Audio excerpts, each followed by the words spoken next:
guys, welcome to the Vita Dedite podcast. Today we are talking about a few subjects that's happened recently. Bring up a few things. We've all got our Switches, as you might be able to see. We've got them in front of us there. Chris has got the red and blue one, and I've got the obviously superior one. No. Okay. And we're going to go through those and a few other things as well. So we're actually going to start off on a different subject. We're going to start off on the recently released PlayStation exclusive Horizon Zero Dawn. I've played it, Chris has played it, Kate's played a little as well. I played a little tiny bit. She's played a little tiny bit. She had life's been overtaken by another game, which we'll get onto later. But initially starting off with Horizon Zero Dawn. What's everyone's impressions of it? How did you think? It's a good game. How did I like it? Yeah, I think it's really good. It's fun. It's fun gameplay. That's the main thing for me. It's really, really fun. Mm-hmm. I think that the world, the aspect of the universe that it's set in is really interesting. Yeah. I think the whole robot. I don't know what's going on yet. Obviously, everyone knows about the robot animals and the people who are in like little tribes and things like that. And yeah. As soon as you get into it, you're just like, I'm quite interested as to what I want to do. I think that's the good. Like, you started playing it, and it was just sort of when you go into the ruins and you start scanning those people. Yeah. And obviously, they're all dead. Yeah. You're like, why? And it just every time you gain a little bit more, but never enough. Yeah. So you're like, what's going on here? You're just gathering little bits of information. You're trying to puzzle it all together. Yeah. What happened to the point where these people have no idea about what happened in the past at all? Yeah. Like they have no recollection of it. No history books or anything like going on. They have no idea other than these. So basically, must have happened. So exactly. So basically, got these tribal people that have set up camp around the area. I'm not going to say where it is because that's in itself a spoiler for the game. I don't know where it is yet. I was going to say, I don't know either. I don't know particularly where it is yet. So but it's set in a real place. Okay. But yeah, you've got these people set around there, and you've got these old ancient ruins. But these ancient ruins are actually landmarks, from a hyper-advanced humans still, but from our hyper-advanced past civilization. And you've got cities with skyscrapers and everything, but they're all really old and decrepit and rusted out. And you can tell something cataclysmic has happened there. You can tell something really, really big has happened, has gone down, but you don't know what that is. But it's not even that as well. Even Aloy, she was cast out and nobody knows why. They didn't really say why. Yeah, so even that, before you even go down there, it's like surrogate father kind of thing. We'd have no idea why he's been cast out either. Exactly. And So that's a big thing. I'm going to imagine you find out none of us have actually finished the game as of yet. Apart from Jamie. Jamie finished the game. Who said it's he said he really enjoyed it and it's a contender for his game of the year already. So, that must be good. Jamie's a high bar for games. Yeah, he really does. He's extremely particular. Yeah. He really is. But I've had a really, really good time with it so far. I think it's absolutely gorgeous. It is one of the best physically looking games I've ever seen. It's one of those where I've actually spent, because it's got a photo mode, and I've spent some time in there, getting some really good poses, really good shots. It looks really fucking beautiful. Some of them, you can take Aloy out of the picture. Yeah, you can just get a landscape of the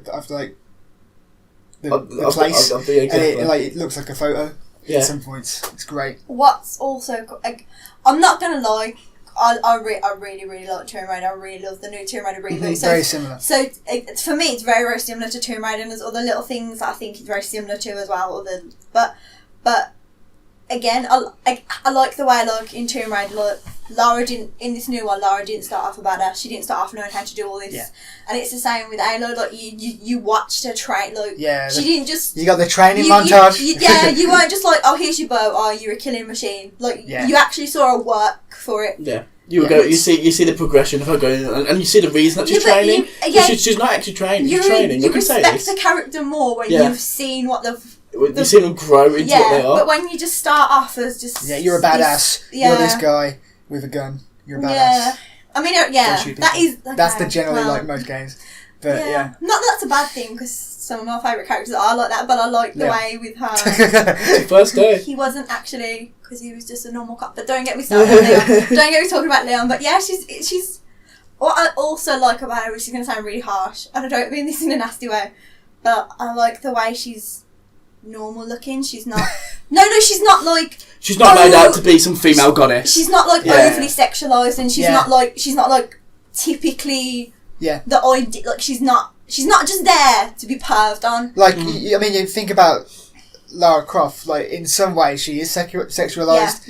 Especially like in the older games. Not so much in the new one, but she still is kind of. Whereas Aloy, you don't get any of that, and you appreciate it more. Yeah, she wasn't just as a character. She wasn't just put there to be like the tits. What? Yeah, essentially, yeah. She's there as a full character and fully realised developed character, and I like her character. She's pretty badass, pretty cool. No, she's got like obviously she's physically fit, but there's a good reason for that because in that culture and that society.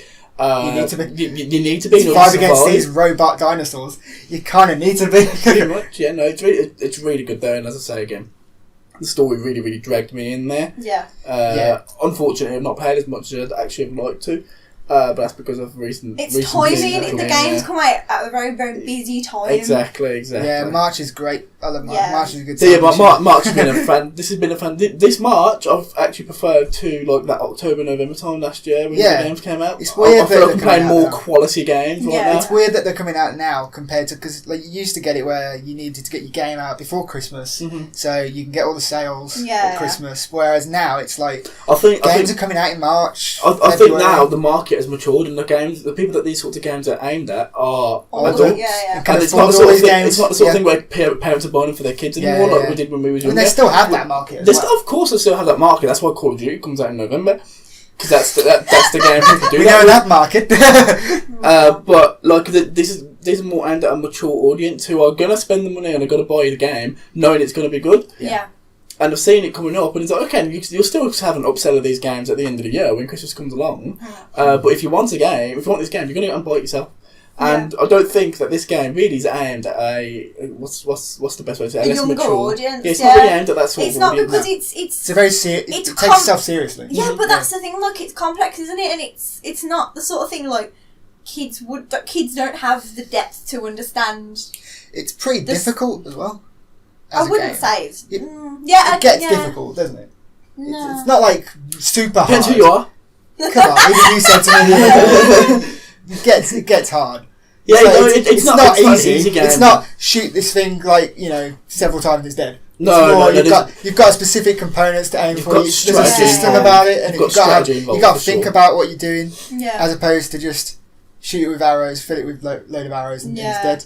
That's the thing. Like in a lot of games, action games, it can be big and open world, but just fill it with bullets and it's done. This isn't the case with this. You actually got to plan out. It's going to have a certain path. You got to hit certain things, and you got to be really well timed and things like that. And I do like it. It's really, really cool. And you don't feel like overpowerful a lot of the time because you come across some of these beasts, like not so much some of the smaller ones, but like the bigger ones. At my point in the game, when you come across a sawtooth, you don't necessarily want to take it on straight away. You kind of want to either stealth around it or just avoid it completely. You know what's handy to know as well with again being busy. Jake told me that apparently when you finish the story, you can still go back and do all the side quests. That's good. Because with all the stuff that's coming out, people might just want to like rush the story. This is definitely not a game I'd say rush through. I'd highly say take your time with it. I had the option; I could have just pounded through it, but I've actually stopped playing it to currently play something else, which we'll get onto later.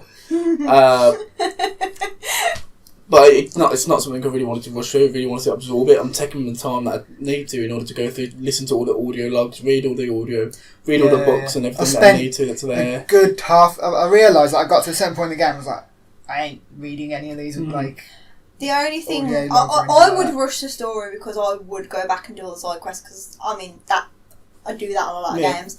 But the only thing that would put me off that is if you're not leveling up. The story on its own cannot be enough for you to reach the levels. No, it can. I think it can. You think it can? Yeah. Maybe. I don't know. It didn't really work like that. I don't feel like it is, especially in some of the later areas. Like I've done pretty much all the I've done a lot of the side quests and stuff. Pretty much all I can get my hands onto, and then I've done the main quest as well. And I'm still coming up like 2 areas ago where there's creatures there that I wouldn't even consider facing because I'm just like I'd go up to them and I'd get instantly wrecked. Yeah. And I was like, I know I've got to progress further. Yeah. I currently am. But it's just handy to know because if that's what you want to do, if you want to rush, get the story, then come back later, it can be. It can be physically done. It can be done because the actual story parts of that I don't think are the hardest parts of games. No. I think the hardest part is going back and doing some of these challenges, doing some of these, getting some of these creatures. The hunting things. Exactly, yeah. Can be that's actually where the proper challenge is. The story is more story driven. Of course, you're going to have your boss encounters and things like that. Yeah. But I think they're not actually the main things. Like, one of the hardest boss I've faced in the game so far is nothing to do with the main story. It was entirely a side quest, and that was completely optional. I didn't have to do that at all. I like it when the games like that, to be fair, because it gives you the option of, okay, I can get through the story, I can get through all the content that I want to, but if I want that further challenge, I can go and do this as well, and I can go and do this as well. It's really cool, I really like it. I do love it. It's got a really lot of good ideas, and for Gorilla to go from Killzone to a game like that, what a leap! I tell you what, it's the end of Killzone, they're never going back to that. Exactly, yeah. So I think PlayStation are pushing this game now to be their new killer app. It's going to be, I think it's taken over from Uncharted. So Uncharted still got DLC to come out. Yeah. But I think that they're going to push that the way that Uncharted went. Apparently rumoured they want it to be a trilogy. Mm-hmm. Yeah. Which I could see that doing well. But I'm just astounded that developer just can fly leaps and bounds. It's not even like a leap forward in that genre. It's like a sidestep to a completely different genre. It's a completely different genre, and then to define that genre in the first game that they've done it on, it's so good. It was so good. I'm just applause to them because that's fantastic. I'm so impressed. So impressed with that. But going further into Horizon, the other stuff that I like are things like the progressiveness of this game. Like your lead character, Aloy, like Kate was saying before, she's not made out to be some kind of Greek goddess. She's a normal looking person. Yeah. Obviously, in the environment she's been developed into. Yeah. But she's around what you'd expect someone to look like if they're an average person. I mean, she's not going to have like stacks of makeup in a post-apocalyptic world. It's not even that. But how many times, like on TV, in a movie or whatever, will someone be stranded on an island or whatever, and they'll have like perfect hair. And they're all. Example of that is Tomb Raider. She looked pretty good throughout the majority of that game. I mean, sometimes she gets pretty wrecked. But like, she's still got her hair looks pretty great. Yeah, well, but that's the thing. You can't judge this new genre, like this new area of Tomb Raider that we're going into now. This new Lara, like they made her chest smaller and they made her more real looking, but she still had to look like you need to look at her and be like, that's Lara Croft. Yeah. They couldn't just change her completely, and then everyone would be like, who's this? Where was it with Aloy? They're just like, this is a normal person. She looks normal. She hasn't got like a overly sexy voice. She's not there to be like eye candy. She's there to be. She's there to be a game character. Yeah, exactly. She's there for you to impose yourself upon her, so you can do things and hopefully get immersed in that game, rather than staring at her.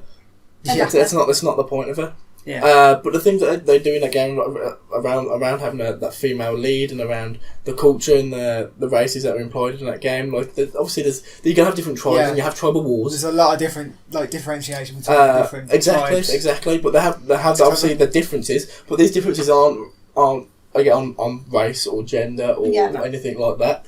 To be honest, the main differences in the games are mostly a religious difference. But that's something. But even then, the religious differences they're having in the game are entirely fictitious. Like nothing's carried over from what they had in that previous world. I think it's really, really good, and it's just like, and they've done it in a way where it's not blatantly obvious. Like you're not sitting there they're not thinking, shoving it down great. Exactly, exactly, and you're not like saying they're bringing up a person of colour or like an Asian person or anything and saying, oh, I'm Asian, but now I'm here. They're not throwing it in your face like that. It's really good. Yeah, because I mean, I haven't got very far, but even Aloy's tribe, there is literally every race of people within this tribe. Mm-hmm. And even when the other tribe comes across, I don't know what they're like. It's a similar thing. There's a massive mix of people. It's not like racially, but I mean, in one of the quests I've done, there's a gay bloke, but they don't throw it like he's not like overly gay. So I told you about this as soon because I went through the whole quest and I was like, that was actually I was really impressed with that because there's a part I won't do too much of the quest, but where you're trying to get to a certain place and this person's there and somebody's blocking them from getting there, and you go and talk to. He's telling you, I need to go there because this is where my partner died basically, so I need to get there in order to like appease their soul or something like that. It's like, okay, then he goes, okay, then I'll go talk to this person, get them through. You go do that bit. You come back and he's like, oh yeah, he was an architect. and he did this and he did that. I was like, okay then. And I was thinking, and then after that whole thing, I was like, he said he, but they didn't make a thing out of it. It's not a thing. It's not. It's good that in the game it doesn't have to be a thing. Exactly. But again, they didn't throw that in your face. They had, And I was just sitting there, and I was just thinking that they put it in there so well that I didn't even notice it. I think that's the thing. Like, I think a lot of not just games, movies and stuff are very sort of not scared to bring this sort of thing to light, but they're kind of just not really hanging. I think video games at the moment are probably the best media for that. By far. Like for example, now like Star Wars Poe and Finn, everyone ships it. It's really heavily hinted at. Disney are never going to do it because Disney are like a family company, blah blah blah. But all it would take was for Disney to be like, this and what, and then if Disney did it, everyone would be like... That's what opens the door to everyone. Yeah, exactly. You think who Disney's involved with. You got Pixar, you got Marvel, the entire Marvel universe right there. But it's all it would take is for someone really big to be like, and what? Mm-hmm. This is what's happening. Whereas in games, it's just like you say. Well, you got everyone. You had the Last of Us as well, where you found out after in the DLC that Ellie was a lesbian, but it didn't matter because you knew her as a character. It's not. She's already predefined. She's already developed by that point. In Mass Effect 2, you can have same-sex couples in there, and you did, but they didn't make a deal out of it. No. I think by far video games at the moment are they've strived further into like the most progressive form of media. Currently about wide media, like I think like video games and movies obviously overstep books. Books we probably would have got there a while ago, but honestly, I don't read enough books these days. Yeah, I'd say that. But yeah, basically, I'm really really impressed. Impressed with the way that they've went about things in this game and the way and the actual the production of the game itself is just fantastic. It's definitely something. I'm really hard pressed to find a bad point on the game. Yeah. Well, they do exist. Okay, there is one, and that's the lip syncing. Yeah, so some of it's okay, but there's some like a lot of the side quests where they're saying something and they're like this. The issue with it's somewhat like a samurai movie overdub sort of thing. Yeah. The issue with it, probably it's a good thing and a bad thing at the same time. Is it's hitting that uncanny valley so hard. Yeah. Is that the you notice that it's wrong. The animation is so good that when you see something wrong, it stands out so much. Yeah. And it stands, and you can see it from a mile away. But that's because they got so close to that point. Yeah. But generally, the voice acting's fine. Yeah, but I think lip syncing kind of messed it up a bit. that lip sync thing. It's hard to do. It's a lot. I think that's just a really common problem in games. Yeah, it's difficult. It's very difficult to do. Yeah, like you see that in a lot of games. Yeah. You just kind of just have to let it. Which you see in a lot of games. It's just a lot of. It's more prominent. Yeah, I'm not saying it's reducing the enjoyability of the game. No, not at all. It's my only problem with it, to be honest. Yeah. But like, I feel like if they could do it on, there's a lot of scenes, like a lot of the main story scenes are fine. Mm-hmm. If they can do it on some, they can do it on all of them, really. Surely. On all of the scenes. Well, I think the main story scenes, they're gonna have more effort put into yeah. For that but reason. even some of the side quests are fine. So. Yeah, just some of them have messed up slightly, and you notice it. Do you know what else is all about that story? Do you know what else is all? Like literally, I sat down to play it, and everyone's so mean to Aloy, and you just you feel like personally offended. They're being really horrible to her, and you're just like, who are you? Exactly. Who are you? And you get so mad. Yeah. And when that like when you go and do the thing that you're going to do, and the guy like trashes your trophy or whatever. That kid, yeah.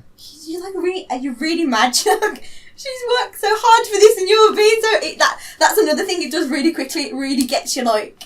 It really gets you on a side. Yeah, it really gets you on it. Like, from, like, the first few missions, you want her to win. You want her to do really well. Big time. She's not just someone that you just... this is who I'm playing as. Yeah, you're like, well, I'm not going to put with this shit. Yeah. Let's go get things done. It does kind of motivate you. You're like, we're going to do well. You are going to be happy. And then that makes it... It gives you a really strong emotional bond really early on, because all this happens really early on in that game. Yeah, because I have not got very far at all. I'm now emotionally attached to this character. Yeah. And there's so many times in the past where I came to the characters and all this stuff's happening. Like, I'll be honest, Lara I didn't care. I didn't give a damn about Lara Croft in the game. I gave more of a damn about Lara Croft in the new games than I do in the old. Oh yes, well that's not difficult because she looks more like a human in these games. Nothing to do with what she looks like. It's more she was fleshed out more as a character. No, I feel the first little cutscene where Lara gives her big epic speech and she's like, in the final moments, we find something that keeps us going. And I was just crying. I was like, I can't even. I actually wanted that as she a tattoo. is a lot more fleshed out than she was when she was. Of course she was. But that's the thing now. People, game developers now realise that people want a story. Yeah. Gameplay is the main thing they can focus on. Then it's story. You know what? If a game had an amazing story, I would put up with. But if you want. Oh no! The gameplay's the most important thing, surely. If a story's that great, I think it's been. Look at the Telltale games. That is story being sold over gameplay right there. Yeah. And that is 100% story. You can't deny the fact that is story being sold over gameplay. Yeah. They do very well. But the gameplay is making the decisions in those. But that's not really. That's not the same. That's pushing buttons. It's exactly the game. The story's being sold over the gameplay. Yeah. It's basically like a build your own adventure. That's like a complex build your own adventure games as a Telltale games. But they've now done very well, and they've got that entire market segmented to themselves. So they've done really well with that. Yeah, true. But I think it can go one way. It can go both ways. But this sort of thing, like what we were talking about yesterday with Mass Effect, how Mass Effect 1 was too much talking, too much faffing. Mass Effect 2 was too much shooting. Mass Effect 3 was just... Yes, it was. It was just right. It's Goldilocks, it was just right. It was just right.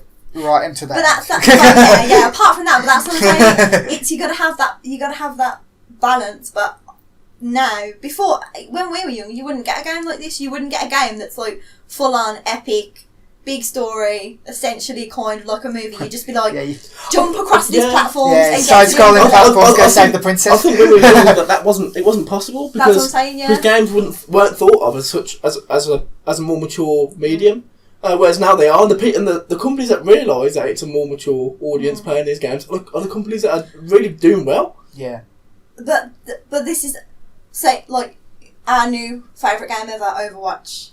Even that, like, that's a shooter. Mm-hmm. That's a shooter. No story, really. But everyone's obsessed with knowing the story of these characters, and they give them to us. And they give us these little videos, and everyone goes off on these tangents, and everyone makes these stories. It's so bad now that Blizzard are like, we're going to slowly start patching the story in, because that's what people want, and I think that's what sets Overwatch. They did a campaign for that game. That's what makes Overwatch the best shooter, because these people, you're not just Army Guy number 1. You're actually... You are. Well, I'm Army Guy number 76. You play these characters who have their own individual style, and you know that they've got rich backstories, and it makes you like them more than in Battlefront. You're a stormtrooper. You're a rebel. You're Stormtrooper number 1. Yeah, that's what I'm saying, and that's what I think. Again, stories even leaking into the most basics of games. Like, why would you have a story in a shooter? Why would you even need it? You didn't know you needed it until you got it. Yeah. I wouldn't say Overwatch is a basic game though at all. No, but like all the a shooter game. It's just there is a lot of good shooters enemies, kill you with good stories. Like Wolfenstein had a good story. But is that like a good shooter? Yeah. No, but like, is it like a? It's not multiplayer. Well, that's what I'm talking about. Like, but single player shooters like Doom, Battlefront, stuff like Battlefield, even Destiny, because you don't lie and tell me. Oh, Destiny! There's a story now. It wasn't when you started. Stories. You read the Grimoire cards. Stories. What? I don't want to do that. I want. No, I know. No I one want wants it all to do in that. the game that I've paid for. That's why they're starting again with Destiny 2. That's what I'm saying. Story is the thing that makes you want to carry on playing these games. Yeah, exactly. You don't think keeps you engaged. The gameplay's so good because you play the gameplay, and after a certain amount of times, if it's the same thing, you get bored. The story keeps you plugging on. I get that. Cool. So yeah, that was a discussion of Horizon Zero Dawn. Story for the win. But talking about gameplay, about the amazement of like how great gameplay can be. Yes. Zelda. Yeah. So the whole reason that I stopped playing Horizon Zero Dawn was the day I received my Nintendo Switch, as is displayed nicely in front of yourselves. I also received Zelda, and after a quick taste test of Zelda the Twilight Princess. Literally. Twilight Princess, what was I saying? I was going to say, what are you talking about? Yeah, Breath of the Wind? first I was listening to the disc, and then Breath of the Wind came. And then I had a quick taste test of Breath of the Wild, yeah. You're Breath of the Wind. Breath of the I don't know Wind. why I keep calling it Breath of the Wind, I don't know. I'm going to It's show your fault. It is by far the most disgusting game I've ever put in my mouth. I've never put something so foul inside myself other than the meal Chris made me the night. I've never done such a thing. But moving past the obviously incredibly important taste test, we've got the not so important game itself, and coming up, jokes aside, it is by far one of the most engaging games I've played in Game of the decade? in years. I got into that game and I've not been able to stop myself from playing that game. I put off social events to play this game. I've considered calling sick to work to play this game. I cannot stop myself. Literally every time I've come home from work, he's been sitting on this sofa, wrapped in his quilt, with Zelda on that TV, just like playing with his controller, like And I'm that loser that didn't want a Switch. I was like, I don't need a Switch, I don't need it. And then it's like, game of the generation. I'm like, I've got to get me that game. I don't even want a Switch. I want Zelda. Kate's seen so much of the gameplay, so I think she's seen me go through 3 of the main game bosses so far, and she still wants to play the game. I'm so intrigued. The good thing about it is that because of the way it's been made, you literally go your own way. You make your own story. It's not like I mean, it's got a story in it. That's not the important bit, really. The important bit is the mechanics of the game and how it all works. That's how it nails it so hard. It's so amazing. Firstly, the vast scope of the game. The game is huge. It's so massive. The starting area is huge. It is. The starting area, if it was made by EA, would be the game. That would be the entire game. Oh, there it is. And then to get to the extra areas, you have to pay. Exactly. and even those would be half as big as what Zelda actually is at the moment. But you get through that, and you're just like, this is huge, but nothing is insurmountable. You can go anywhere, and they say in games. You remember the trailer, Destiny. Oh, you look over into the distance, you can go over there, can you? You can go over there. Let's try that. No. These blatant lies that they told us over this game, but it's really a case of you go to it, you see it, over there, there's a shrine, which is like these puzzle areas. There's a shrine over there, and it seems to be on the other side of the map. Okay, let's go over there. 3 hours later, you're eventually there. After scaling 4 mountains and killing 5 billion little bobbly-kin things. And he's like, okay. Choo-choos. And you're getting all the choo-choo. Getting all that choo-choo jelly. And then you get there, you're like, oh my god, I've actually just like... You look back to where you were and you're like, that's so far away. Exactly. I've never played Zelda before in my entire life. Neither have I until this game. But this game, just and watching I'm so you play impressed. it, I need it. I need a Switch just to play that game. If that's the only game I will play on the Switch, I think I'd be happy. It's worth it. It's a system seller, literally. Yes. Yeah, so going through... You can't... People who are not prepared to buy a Switch to play the game of the generation, they just ain't trying hard enough, because if you're going to miss out on the game of the generation... Saying that, people with a Wii U don't need to buy a Switch because it's on the Wii U.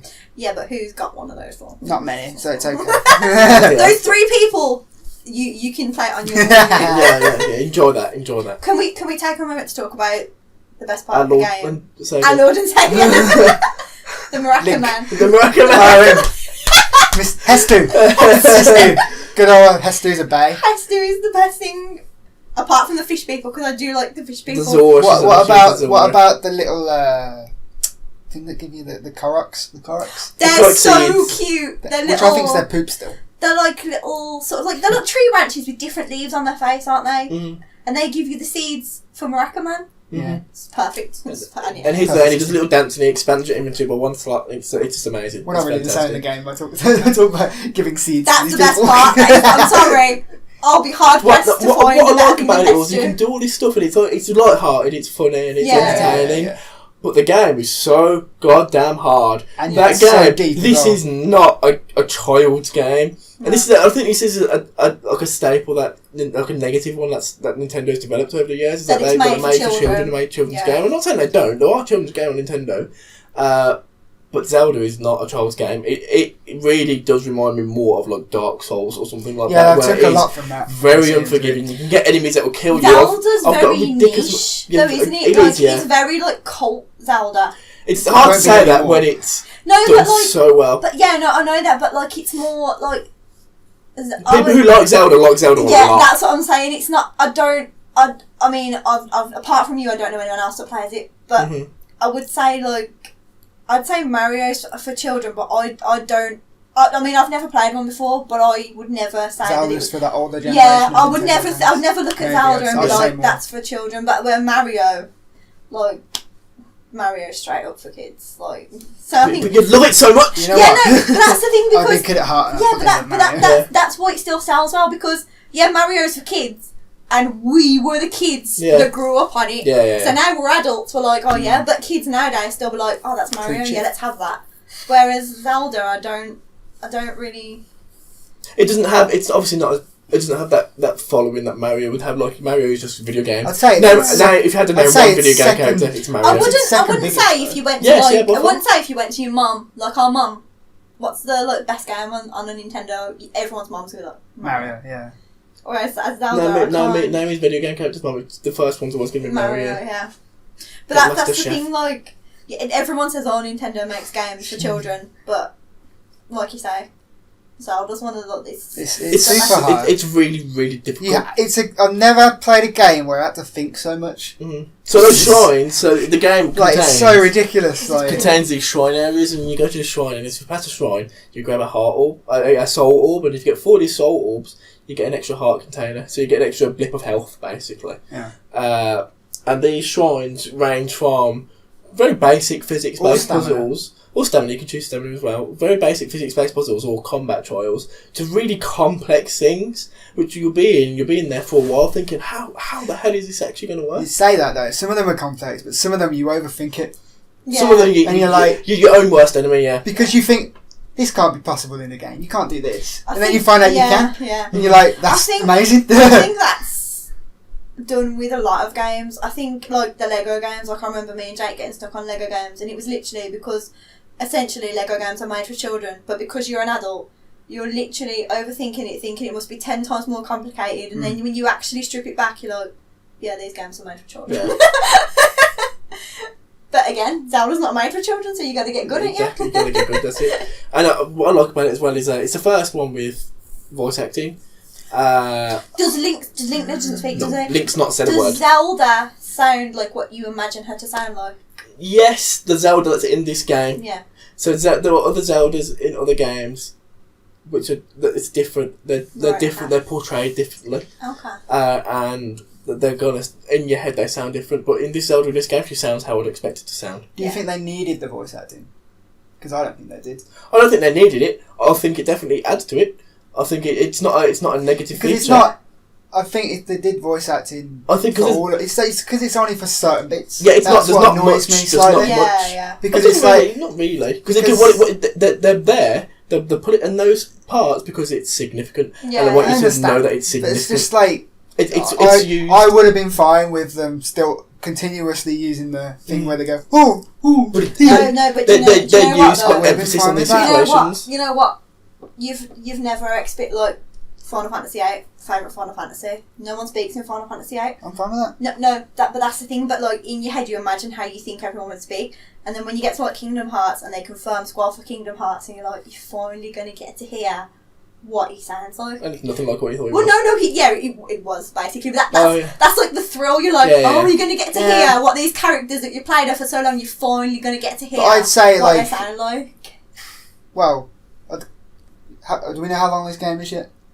It depends on how you play it. You could finish it in under an hour, as we found out. Well, okay, so I'd say it's like, if you play it properly, it's a good 200-hour game. Oh god, no. Hundreds? I'd say it's like myself. I'm probably about 40 hours in. I'll probably have this game. I'll probably have this game finished by about 70 hours. Really? Yeah. A lot of people are doing like 100.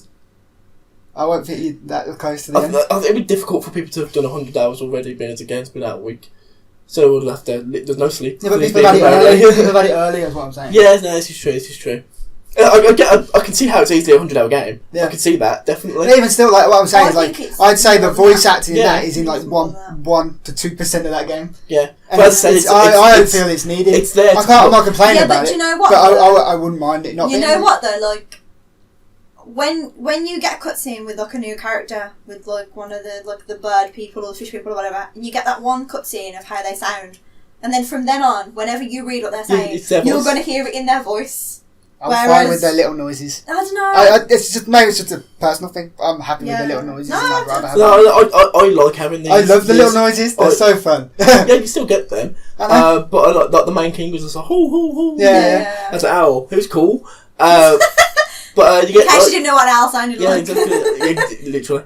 And you got some very people that watch this. Okay, maybe they've never seen an animal in their lives. Okay. Where was I going? I forget where I was going. Yeah, when you see these, when you get to these parts, these characters are instantly developed. And I've not come across a character that's been one of these speaking things that I haven't looked at and thought, this character's pretty awesome. Yeah. Look, each of these characters that I've seen, I'm looking at them thinking, I could play a video game of this character. The fish world. Yeah, the prince there, great. The prince is awesome. He looks so fancy, but like every single one of those people in there were like a different type of. They look. Everyone looked you different. don't get not a copy. Not even like the side characters or anything like that. None of these like travellers you come across look the same. Yeah, they're all so cool. Very individual. I've had points where I've come across someone like someone who wants to shop or something, and I've went somewhere else. And it's like, oh, that guy looks the same, and you go up to him, and it's like, oh, it's the same guy. Yeah, good old Beedle. He's in every fucking town everywhere. It's the merchant. I think that's how they get around that. It's like, instead of having repeat of the same person, of the same model, we go, oh no, it's just actually the same dude who's also travelling around doing his thing. Yeah. And so that's really cool, I really like that. I need it. I just straight up need that game. Yeah. Simple as. If you're not playing it, you're wrong. Simple as. I think you're wrong at the moment. I'm wrong. I hold my hands up. I'm going to buy a Switch just to play this game. I think with the NPCs, it's like really clever how they have their own like day and night cycles. They'll literally go and do their own kind of thing, like, during the day, and, like, they get themselves into fights with the enemies by accident. It's like you feel like they're leading on with their own lives, they're doing their own thing. Like, you go and save them, and, like, in a normal RPG, you go save them, you expect something back. Like, you expect to get something, you don't. You don't get anything. You're like, oh, thanks. Cheers. Bye. It's like, okay. Maybe, I love that. It's just maybe they'll make it like a stew or something like that, but it's like, okay, this epic side quest, I just did it for my own entertainment. But that's fine. Yeah. That's okay, that's fine. Because you know what? You enjoyed the play. Yeah. It's a good call. It is, but you enjoyed doing it. You play. And the other side of it is the gameplay of the game is so good. The systems of the game work so well. It's ridiculously amazing. It's just like stuff like I threw a bomb at one of the because you get like five powers. So you get the two bombs. So you get a square bomb and a ball bomb. You get the ice, which makes little ice platforms. You get the magnetism. You get stasis, and then later on in the game you get a camera as well. In-game cameras you can take pictures. Take selfies. Most important bit of the game. Final Fantasy brought this all to you. Yeah. Just saying. And and basically from the beginning of the game, every single puzzle and test you have everything to solve everything. Can be instantly done at that point. You can go to a shrine at the hardest part of the map and go there and complete that with the equipment that you have at the beginning of the game. That's cool. That is cool. Maybe the only ones you struggle with are the combat trials. Yeah. Because you don't have any of the physical. Well, you don't have the physical amount of hearts to survive a hit. Exactly. You know what's really cool as well? Watching you play it, the way you can just tag things. Mm-hmm. So you see something in the distance, you look through your telescope, you're like, oh my god, that looks interesting. Yeah, but that's the thing, like, you know what's amazing about that? Look, I mean, I play a lot of RPGs and it is really annoying when you put a tag on that, it stays there, doesn't it? It just stays there. Where normally you see something in an RPG and you're like, I've got to just remember it was there. Because you can put like a blimp on the map, but as soon as you move it somewhere else, it's gone. Yeah. And that's really cool. And then even when you do put a blip on the map, it's always an estimation of where you might be. You can put an exact dot, I was like, this is here on the map. And then that's for whenever you need it, it's permanent there until you physically remove it with purpose. It just looks so good. It just looks good, and like the characters in it and all the people you come across, it just look. Yeah. I'm an idiot. As I was saying with the systems, like I threw a bomb at a group of enemies the other day, and then the enemy kicked it back at me. Yeah, that's so cool. Like you wouldn't get that in other games. Like you wouldn't. One of the enemies, one of the bigger, what they're called, the Mobgoblins, or what are they called? Moblins. One of the bigger ones, picked up his smaller mate and threw him at me. And I was just like, that's hilarious. And like the stuff like the fire arrows, where if you haven't got fire arrows, you can stand by a fire and set your arrows on fire. And then use them as How long have they been working on that game? A very long time. They've been working on it since the last game. I think. How long is that in Europe? Which was Skyward Sword. Skyward Sword came out in 2011, 2012 maybe. Something like that. They've got a You'd shift on them. You'd have to fact check me on that. It was meant to be a Wii U, the Wii U Zelda. It's just so good. But they delayed it for the Switch, which I think has helped it, because if they had that extra bit of polish, which it's a very polished game. Would you say that because you play it on the TV, you play it handheld? Is there any difference? Yeah, would you say there's more frame rate issues on the TV from what I've heard. Yeah, but I mean, if you actual physical games, do you think think there's any advantage to playing it on the TV? No. It feels bigger when you're playing it. Yeah.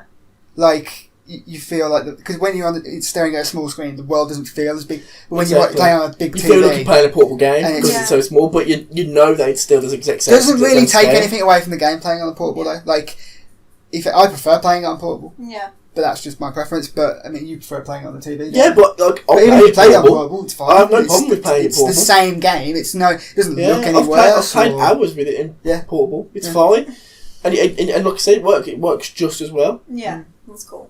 I like the way the motion controls work when you're aiming.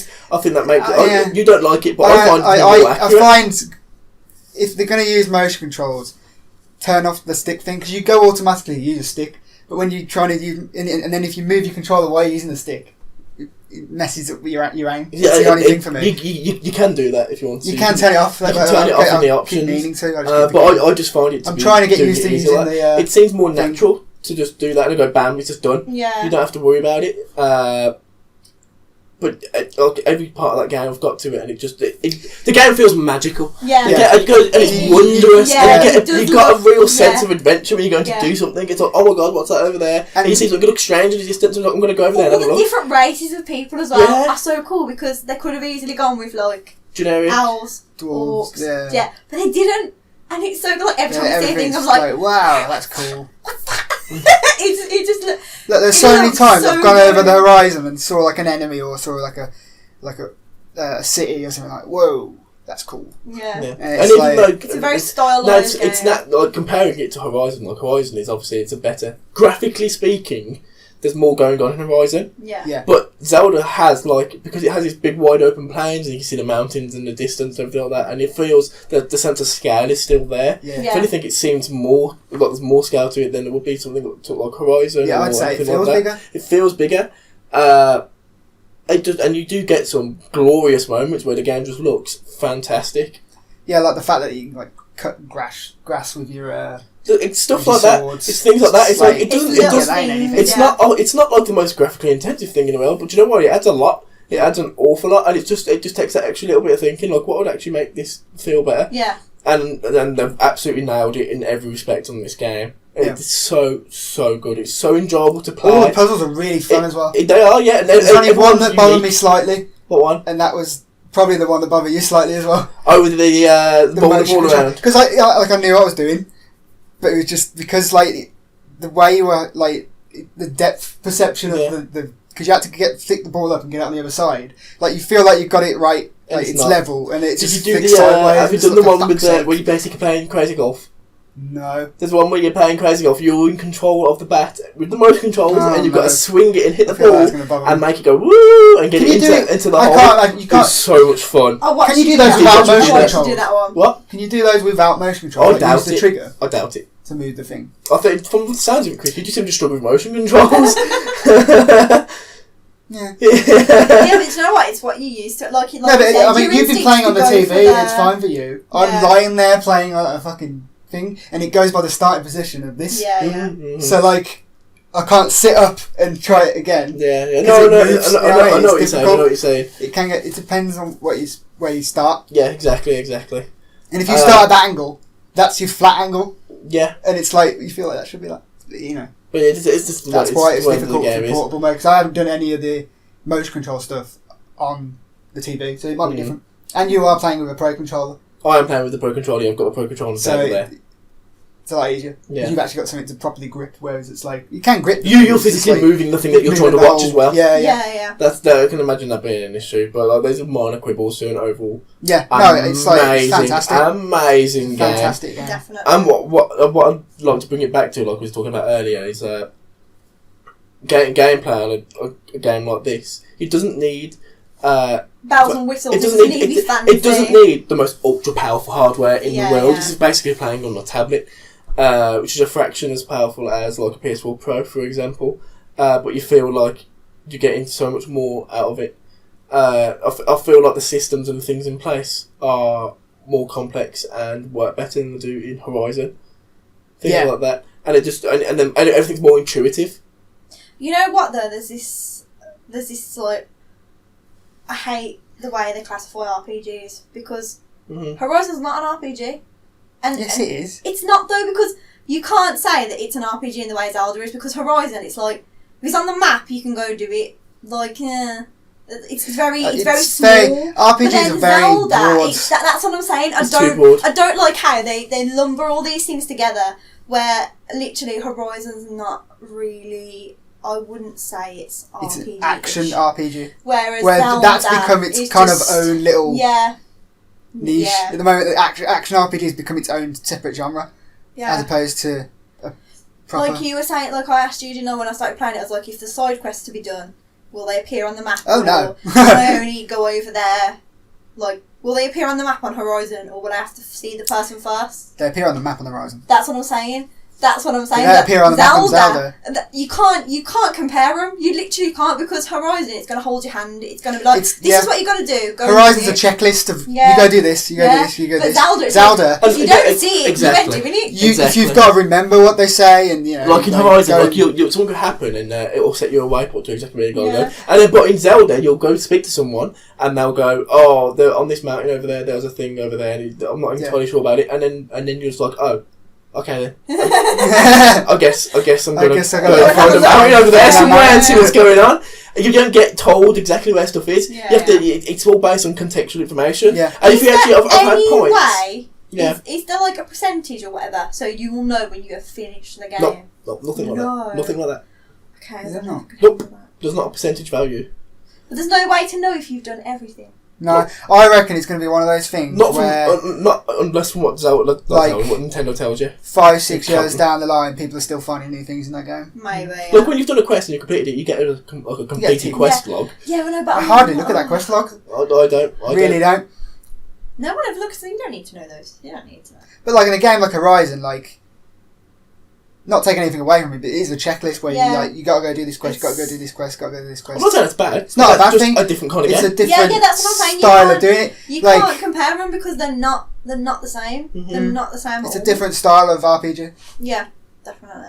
RPG is a very broad term. Yeah, that's what I'm saying. I don't like it. Because what's happened with RPGs is that a lot of games that wouldn't previously be classified as RPGs have taken elements of RPGs. Yeah. You literally get to choose. I hate that. You get to choose from 3 things to say, and everyone's like, it's an RPG. It's an RPG. I hate that when they're like, it's an action adventure game with RPG elements. Everything's got fucking hey, FIFA's got RPG elements in now. Nah. It's ridiculous. Nah. Like everything's got it. It's just like, okay, calm down. But just call it what it is. Going back to Zelda, it's had a massive critical reception. So on Metacritic at the moment, it's fourth. It's fourth, basically, behind. It's behind Zelda: Ocarina of Time, which is first, number 1. Yeah. And then you've got, I think it's GTA 4, and then Tony Hawk's. GTA 4's third, then Tony Hawk's higher. So it's got number 1 on. Tony Hawk's is the hottest Tony Hawk's game. Pro Skater 2. Which was an amazing game. I think it's second. It's second or third. I think it's definitely between. And then fourth, you've got this game, Breath of the Wild. I don't. So it's not even the highest rating Zelda game. I don't even know how to comprehend that. I'm just not going to. But I think for a newer game, it's even a bigger feat that it's got there. Yeah. Because games don't get higher than a 9 out of 10 or a 90 on Metacritic these days. Back then, it was doesn't happen. It was easier to make a higher quality game because the bar for games was so much lower. Yeah. Like now, you've got fantastic game coming out after fantastic game coming out. Yeah. And you can tell from the mediocre games, from the absolutely A star of hit the ball games. Yeah. And there's a big gap there. Especially I mean, you look at games like there's games coming out now that are like good games, which would have been great games. Yeah. So it's kind of like it's even bigger that it's got. Look, there's games recently that I've missed that I haven't played, like Watch Dogs 2 and things like that. Yeah, which I'll be honest, I probably won't even get around to. But it's and that's been described as being a great game. Yeah. But there's so many other games coming out that are being called like game generation games or game of the year games, and there seems to be one of those every month or two, and it's just like, oh my god. Well, this month you got Titan of games coming out. This month's very, very busy. So what else we got coming? This month we've Mass got Effect's the Mass big one Effect next. coming along, Yeah. Which I'm looking forward to. Android looks is going pretty good from what I've seen. I'm looking forward to starting again. Yeah. No, see, that's one thing I can't let go. Shepherd's done. No, but you know, I've got this thing in my head that I think when I play this game, I'm gonna be like, oh well, the woman Torian's like, that's woman Garrus. And it's like, you're gonna come across these people and in your head you're just gonna be like, but you're not Tally or you're not Garrus, and that's what I'm scared. I'm scared it's gonna be so similar that it just doesn't live up to what you know. It could be better. But because you've already been Shepherd and you've had all these games with these people, I think you're not gonna know. You're not gonna know until you actually start playing. Yeah, I hope I'm wrong because BioWare, like, I'm a very big fan of BioWare. As long as very rarely get it wrong. Yeah, the multiplayer is meant to be really good too. Yeah, they're playing it at PAX East this weekend, and apparently it's amazing. Even if it's as good as number 3's multiplayer was, I'm gonna fucking love it. No, I'm really looking forward to that. We'll get on the Pro, right? PS4 Pro. Oh, yeah. Yeah, of course. Yeah, and also we got Neo Automata. Yeah, we won that game. Which so that's the. I mean, that's got an 89 on it. Yeah, so that's done really well. After good. What's the date today? Today's the 11th. Oh no, I won't have enough time between after Mass Effect. I think after Mass Effect, that'll probably be the one that I play because that looks really. I'll definitely pick it up. It's like I heard someone earlier describe. We saw like it on some video, didn't we? It's like the guy was like, "Oh, so it's like a mix of Bayonetta and the newer Devil May Cry combat," and I was just there like, I need it. It looks so good, and the story looks really interesting. I've never played any of the others, but it just looks so good. And they said it's open world, but not too open world. Yeah. And I think that's good because we've got too many open world games. It's a long time. Getting open world fatigue. So getting just a little bit, just making it a little bit smaller, a little bit more direct, but not as small as Horizon. Yeah, but not as small as Horizon. Like you know how Horizon's like. Go here, do that. Go here, do that. Right, okay. Apparently, Nia's like it's not as much direction. She means it's like it's bigger than Horizon, but not as big as Zelda. It's just the right. Really, it's just the. It sounds like just the right amount. Which with all these other games, it's like you need with open world games. For me, as long as the world can be as big as it wants, but as long as it's populated. If you have a big world that's sparsely populated with stuff to do or people or anything going on, then it doesn't matter that it's big. If it's smaller and it had loads of stuff in, I'd be happier. Yeah. You know what I mean? That's the problem with a lot of RPGs and open world games. It's my Square Enix, right? Square Enix. Yeah, it is. Yeah. Square Enix Platinum Games. Just trust it. Trust it is Square. They can't. They can't get wrong. No, not. Going back to Zelda from earlier, like when you're talking about how directive it is, what I really found entertaining about the early part of the game in Zelda is that you spoke to an individual and he physically says, "Yo, you can go over here and do this if you want to." I advise that you do that. But the only main quest that you get at the beginning of the game, the only quest is kill the last boss, and that is it. That is all. That's the only direction you're given is kill the last boss. You go do you, and then you literally just dump them, deal with it. That's so good. That's the trouble. Like with all these big. AAA long ass games have all come 1, 2, 3, 4, and then it's like you just it's too much. It's too much hand-holding. It's too stressful. Much hand-holding. I need to space them out, man. And what I don't like about Horizon is you can get to the point. I'm slaying it. I'm not. This is an amazing game. I've got such minor quibbles with this game. It's so good still. But it's like you get into your quest logs and it's like I've got 1,000,001 things to do. So where do I begin? See, I've just been playing it before we did this podcast, and I was literally like, I've literally ticked off all my side quests and I'm about to go do a main. Yeah, that's what I do. Like, right. Oh yeah. You haven't seen side quests yet until you get on this later. He has still hasn't finished Final Fantasy. He don't know the rules of the side quests. Well, I started it, and then I got to the start of March, and I was like, shit, look what's coming out.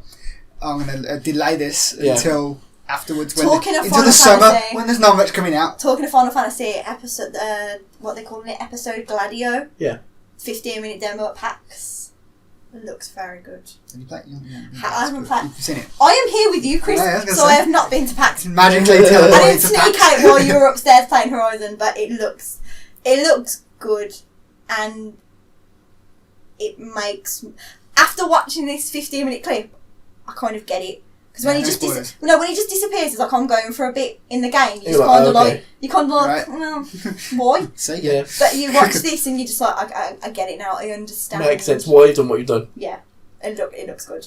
Total rip off of Devil May Cry, but I'm gonna let that go because it's Final Fantasy. Just about the DLC in particular, not the actual game. Yeah, no. When you see this DLC, you'll understand basically. Devil May Cry.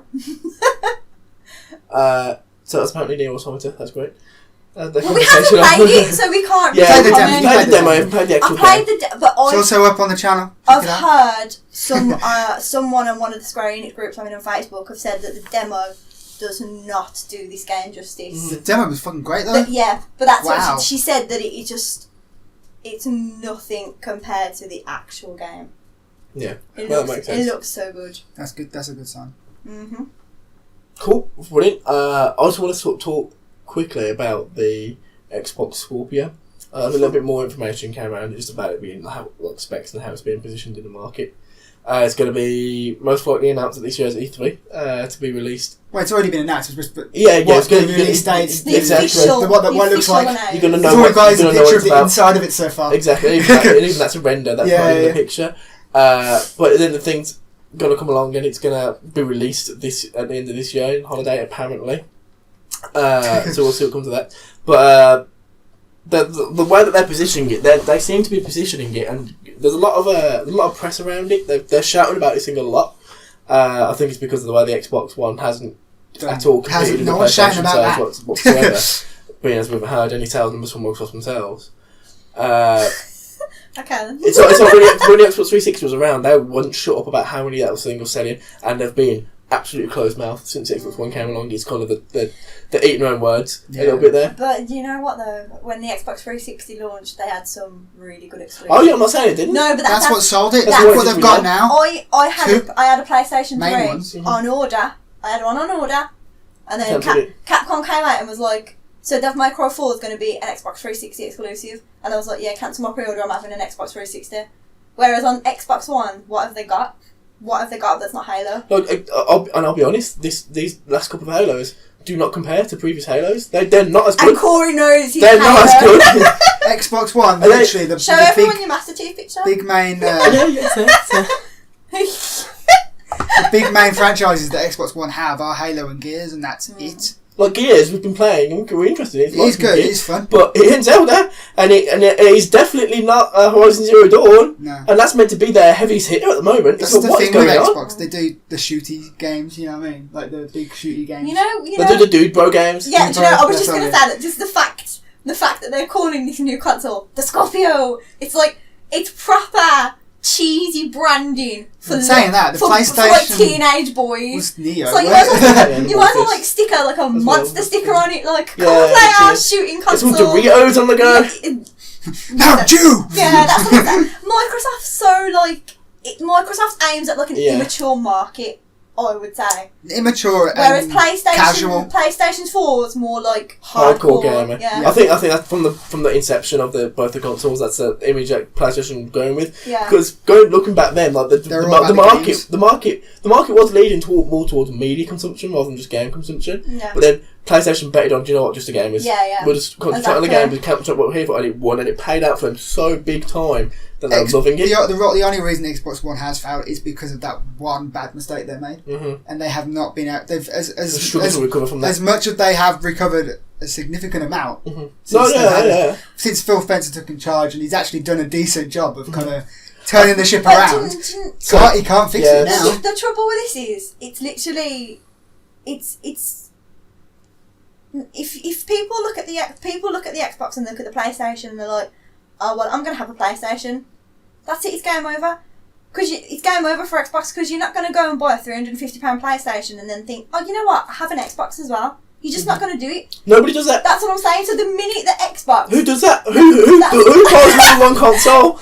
You know what dickheads do that? But like the minute the Xbox... Like, remember when they announced the new Xbox at E3? And they were like, this is how much it is, this is what it can do. And then Sony literally came afterwards and was like, well, our console's really cheap, and our console can do this, and our console can do that. Yeah, but that was it. That was instantly, everyone in their mind was like, well, I'm going to have a PlayStation 4. And even still, if you looked at it... No matter what Microsoft did, you can't... Most people, like, you buy a games console, you don't buy it for the exclusives anyway. You buy it for the third-party games.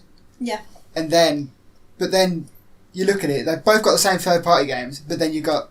PS4's got more exclusives, basically. Yeah. Like, especially now. Especially now, yeah. PlayStation at the moment, it's got many more... It's got like 10 exclusives in the works. Must-play games. Yeah. And it's like Microsoft's got one that we know of. If you're sitting there looking at the two consoles, just objectively looking at them side by side, and you look at Xbox, and you've got Halo 5, and you've got Gears of War, then you've got them sitting there. Halo Wars 2, and you look at the PlayStation, you go, okay, I've got Last of Us, I've got Uncharted 4, and I've got Horizon Zero Dawn. You've got to look at them and think, this doesn't even compare. Do you know what? I think Microsoft shot themselves in the foot as well with the whole, you can play all our games on PC. Because chances are, a lot of people have got a PC. As much as I love that. It's handy for us because we are PlayStation people. And but for people who already have a PC and they're like, well, I don't need an Xbox now because I can play them on my PC. So I'll get a PlayStation 4. So they're literally not... They're handing sales to PlayStation right there. They're not helping themselves at all. I think that was more of a... We need sales. We're not getting them with the current people who've got Xbox. I think let's get more sales with Microsoft. Like their main money comes from services, not from hardware. Yeah. At the moment, PlayStation is Sony's most profitable business by a long shot. Yeah. Microsoft Xbox is a blip on the map for Microsoft.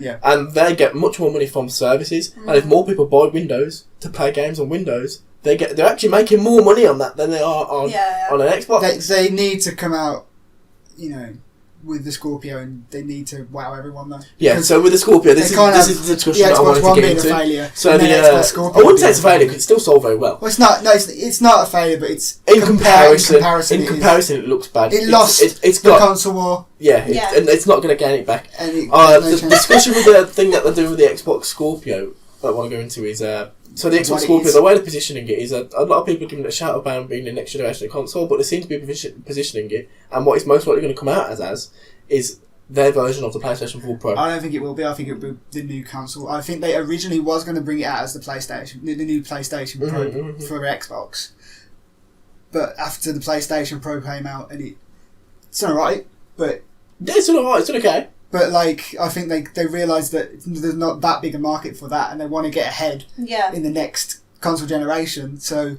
be the first one to bring out a new console. I think the Scorpio will be their next console. Yeah, I can see them looking at this console generation and be like, okay, then we need to we're done. We need to but do you know what? They can make the best gaming machine the world has ever seen. You just have the games. But if no one's making the games for it, and everyone's making all these games they need for PlayStation the games, 4, that's the thing. No one's going to buy the console. Exactly. They desperately need the games. They desperately need exclusives. So looking at the Xbox One Scorpio, or was it just the Xbox what? Scorpio? the Xbox Scorpio.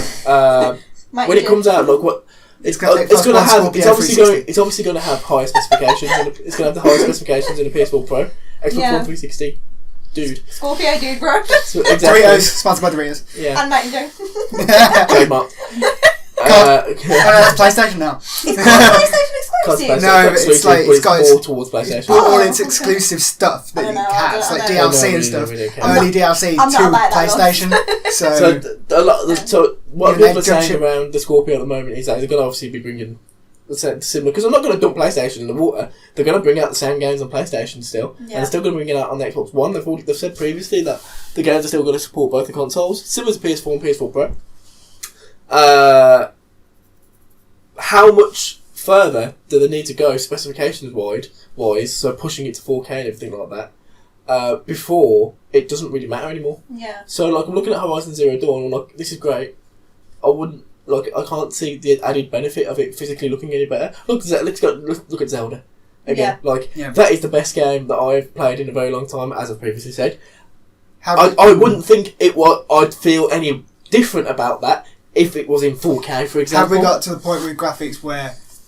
Well, there was at one point. Less. There was at one point where better graphics meant better game. Yeah, there was one point of that, and then now it's like the gameplay needs to advance now. You become more than the desensitised graphics. to it because back in the day when we were young and everything looked to us back then. Everything looked great for us, but now it looks terrible. And then everything started to get better. Everything started to get better, and obviously because the graphics were going up. We were like, oh my god! But now it's just at that level where everything looks great, so you don't appreciate it. Between PlayStation 1 and like PlayStation 2, that's a massive jump.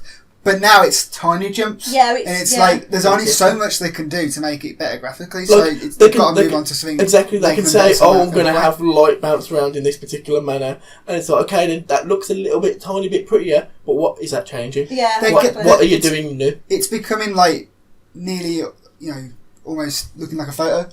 Looking like I'll be honest, a lot of games ridiculous. these days that are coming out, even now, a lot of games that are coming out would probably have played okay on the previous generation of things. They would have played fine, and it's just like they haven't. That's the only big difference is the graphics. They haven't done anything new that I've looked at and thought, well, I need this console for this. Apart from a lot of games have done that, but a lot of games don't do that. I don't look at Call of Duty and go, this needs this.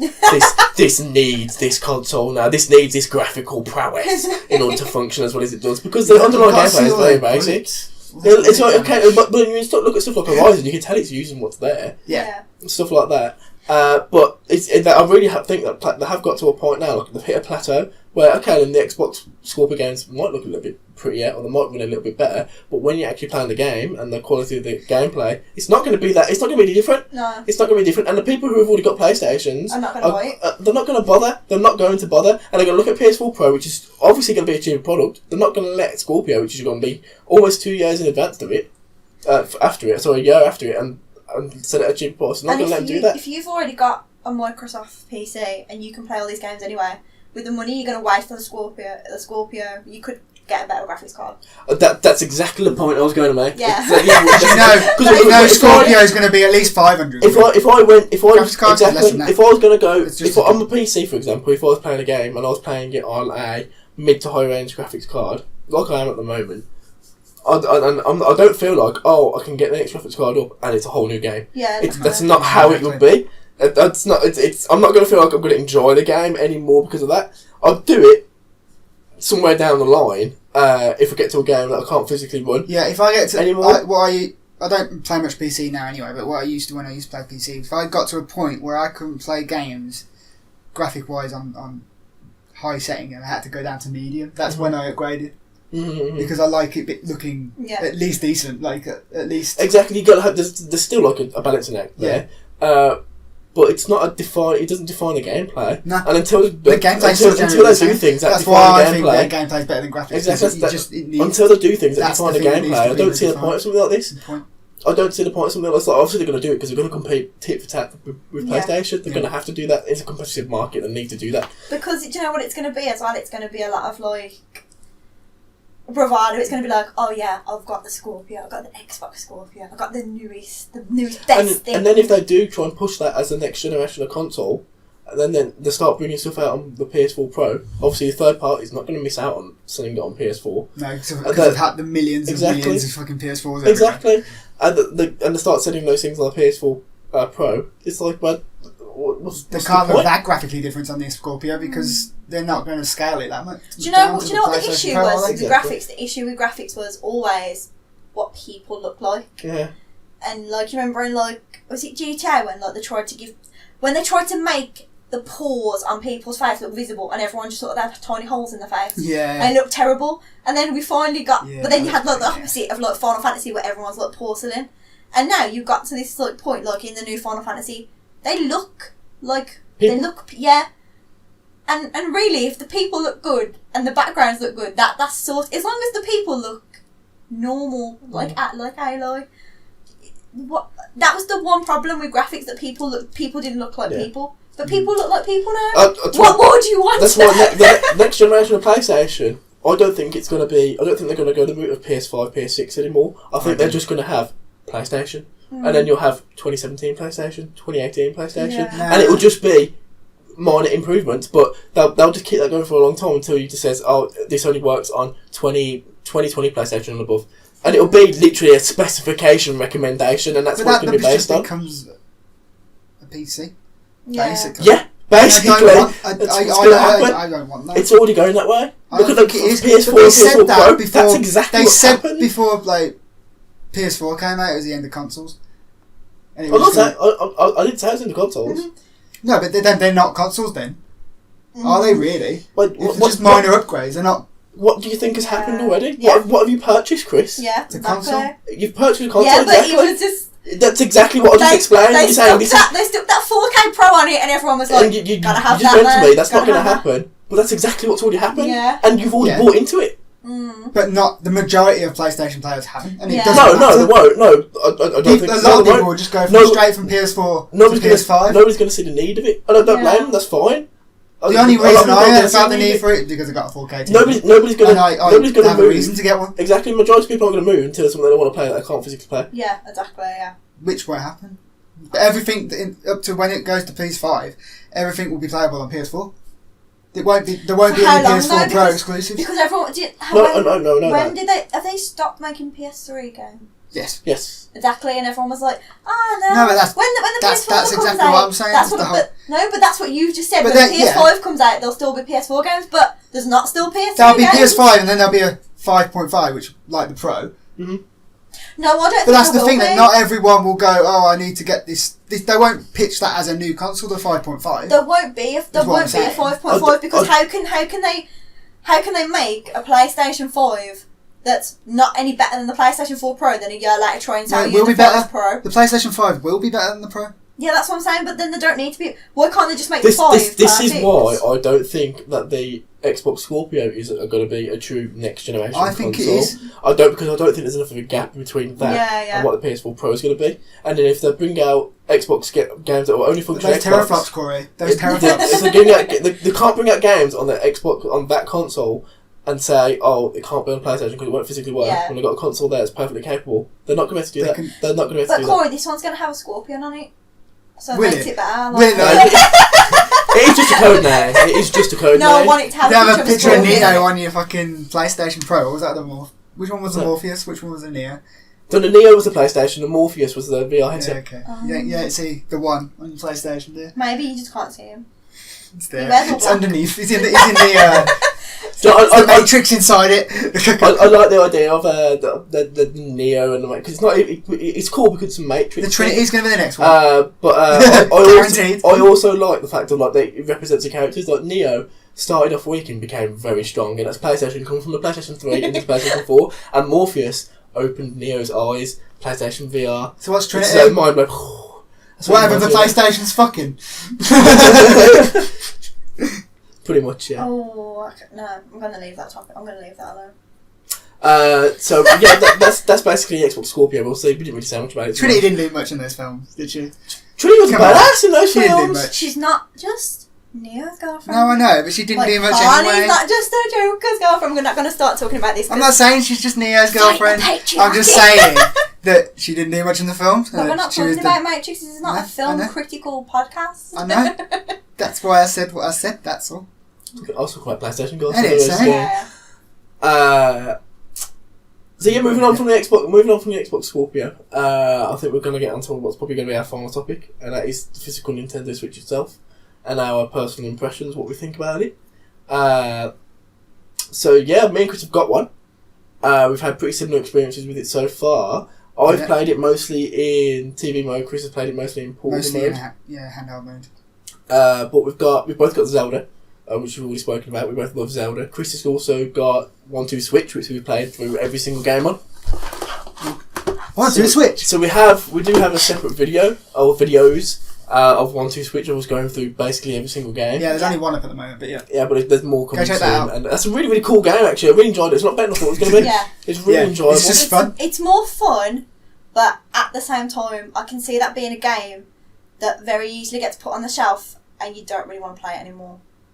It's when people around you, when you have parties or people around, it's like, oh, let's get 1-2 Switch out. Yeah, it's like what Wii Sports used to be. Yeah. I do believe that it should have been bundled in. Yes, that game should have been with the console. Yeah. It should have been. Yeah. I don't understand why they didn't do it, but I can understand probably pricing. Yeah, well, they said that previously. If they had to bundle it with it, would have been over that £300 price mark. Yeah. But even if they offered it, I don't think it's worth. I mean, it's selling at the moment for £50, which is $60. Something like that. It's full price. It's a full price. It's a full retail price for and this I don't game. think it's worth that. I got it for like £15 because I've got a deal with Zelda. So yeah. But yeah, it's really cool. I wouldn't have paid £50 for it. Yeah. But it's definitely fun. It's one of those. You won't play every day. It's not. No. It's not single player, so you wouldn't be doing any of that. It's the equivalent of an experience on PlayStation VR. Yeah, I can see that. Basically, that's what it is. It's sort of like a tech demo. It's like a tech. It's like a tech demo. It's there to show what the Switch can do. Yeah. It's there to show the physical prowess of the Switch. Pretty clever. And to be fair, it doesn't really rely. It doesn't really rely on the game. It's more about you and the people you play with. That's what I love about it. That makes it fun rather than the actual game. And don't even look at the TV. You look at each other, and I think that's great. It brings the game to the people more. Yeah. You know what I mean? It's not like it's the focus of the screen. Like it makes it more of a party atmosphere. Yeah, definitely. And I do like that. I think that's really cool. There are some modes on it that are a bit questionable. Yeah, but it's. But you can't please everyone with the controls, I think.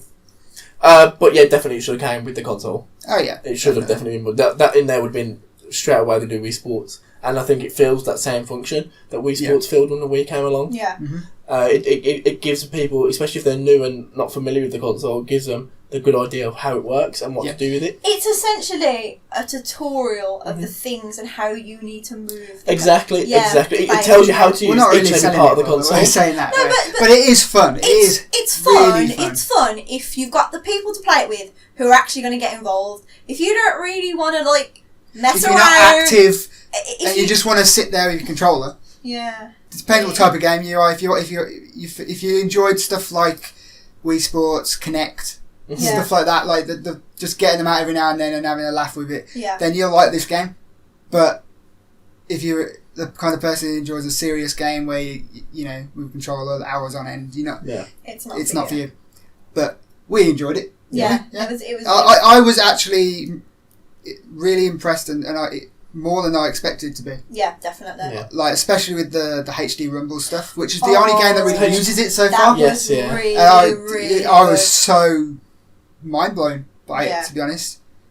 Really, really, really was. It was just some of them was the one with the balls where you have to guess how many balls are in a box. Yeah, definitely. And it's like your Joy-Cons a box, and it's so accurate. It's hard to describe. It's hard to describe that you're really actually feeling it, it's but just the way so accurate. Yeah, it really it is. It feels like you got balls in the box, basically. When they said that, because they talked about that, didn't they? About how it's going to work, and I was kind of like, that sounds gimmicky. Yeah. But then when you actually feel it, and it actually does, feel like what it should feel like, it is very, very good.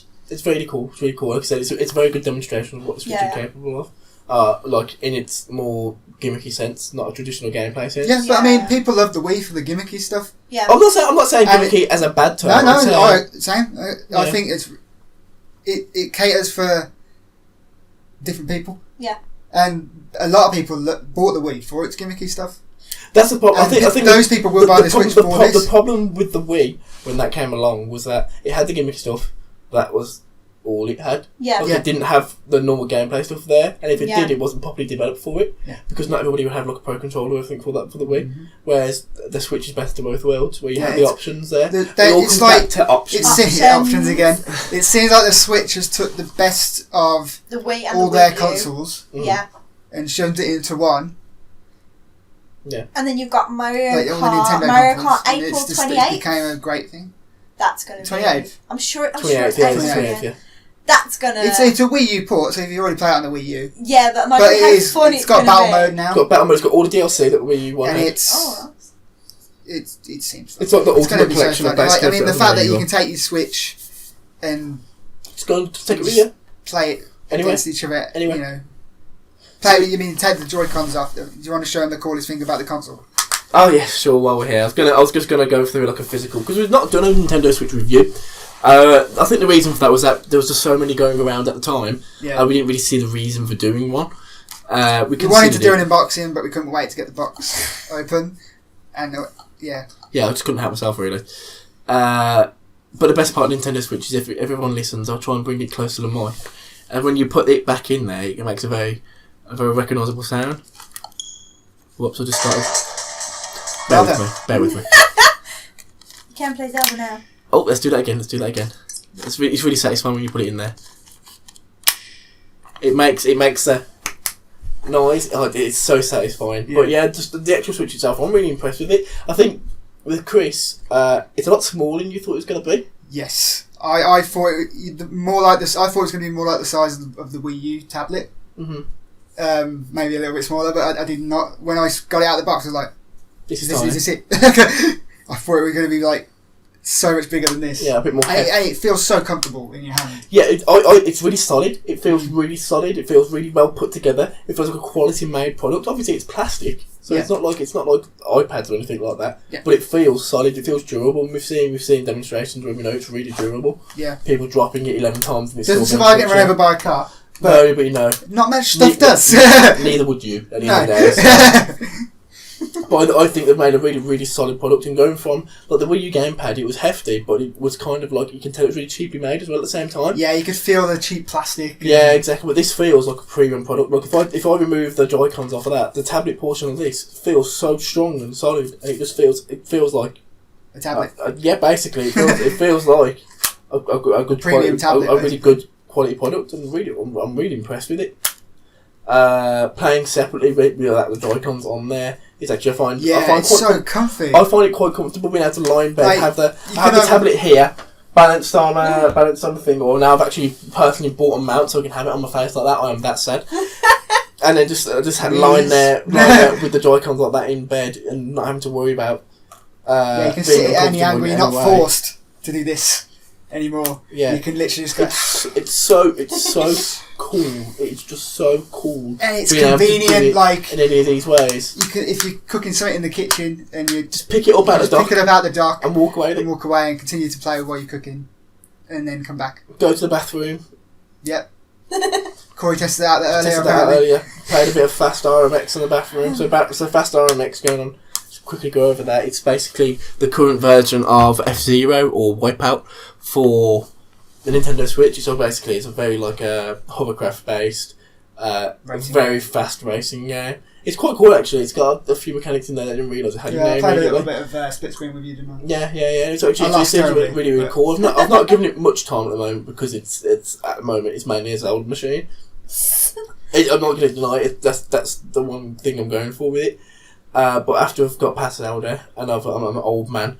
I will eventually get into playing more RMX. Yeah, I was playing it. I was really interested in it. Yeah, it looked really cool. Fun, and it looks like one of those you get out when people are around you. And because again, it's a multiplayer game. Yeah. So again, Nintendo's doing what Nintendo does best, and they're bringing people into the same room to play games on the couch. Yeah, that's why we do that on our channel a lot. Yeah. We love that.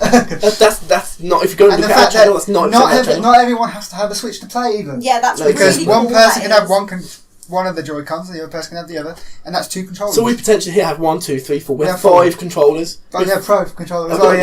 With 5 I'm going to get Pro controllers, but that's 6. Exactly. So 6 controllers from behind a console and 2 separate controllers. Yeah.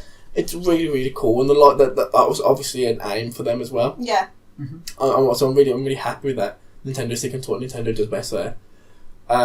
But yeah, overall, I'm really, really impressed with the. I am mainly using it as a Zelda machine at the moment, but there's quite a few games. I've checked the e-store. There's a few games on there that I want to get into and play. I want to dive into Shovel Knight because I've never played that. Yeah. And I find that's amazing. And it's got the new Spectre Knight DLC earlier than everything else. A month early before everything else, yeah. And that's pretty cool. Whether I'll get to it before it comes out and everything else is the strong rumours that the Wii U games are coming as well? Yeah, there's very strong rumours that Wii U ports. I mean, obviously you got Mario Kart. That's coming over anyway, yeah.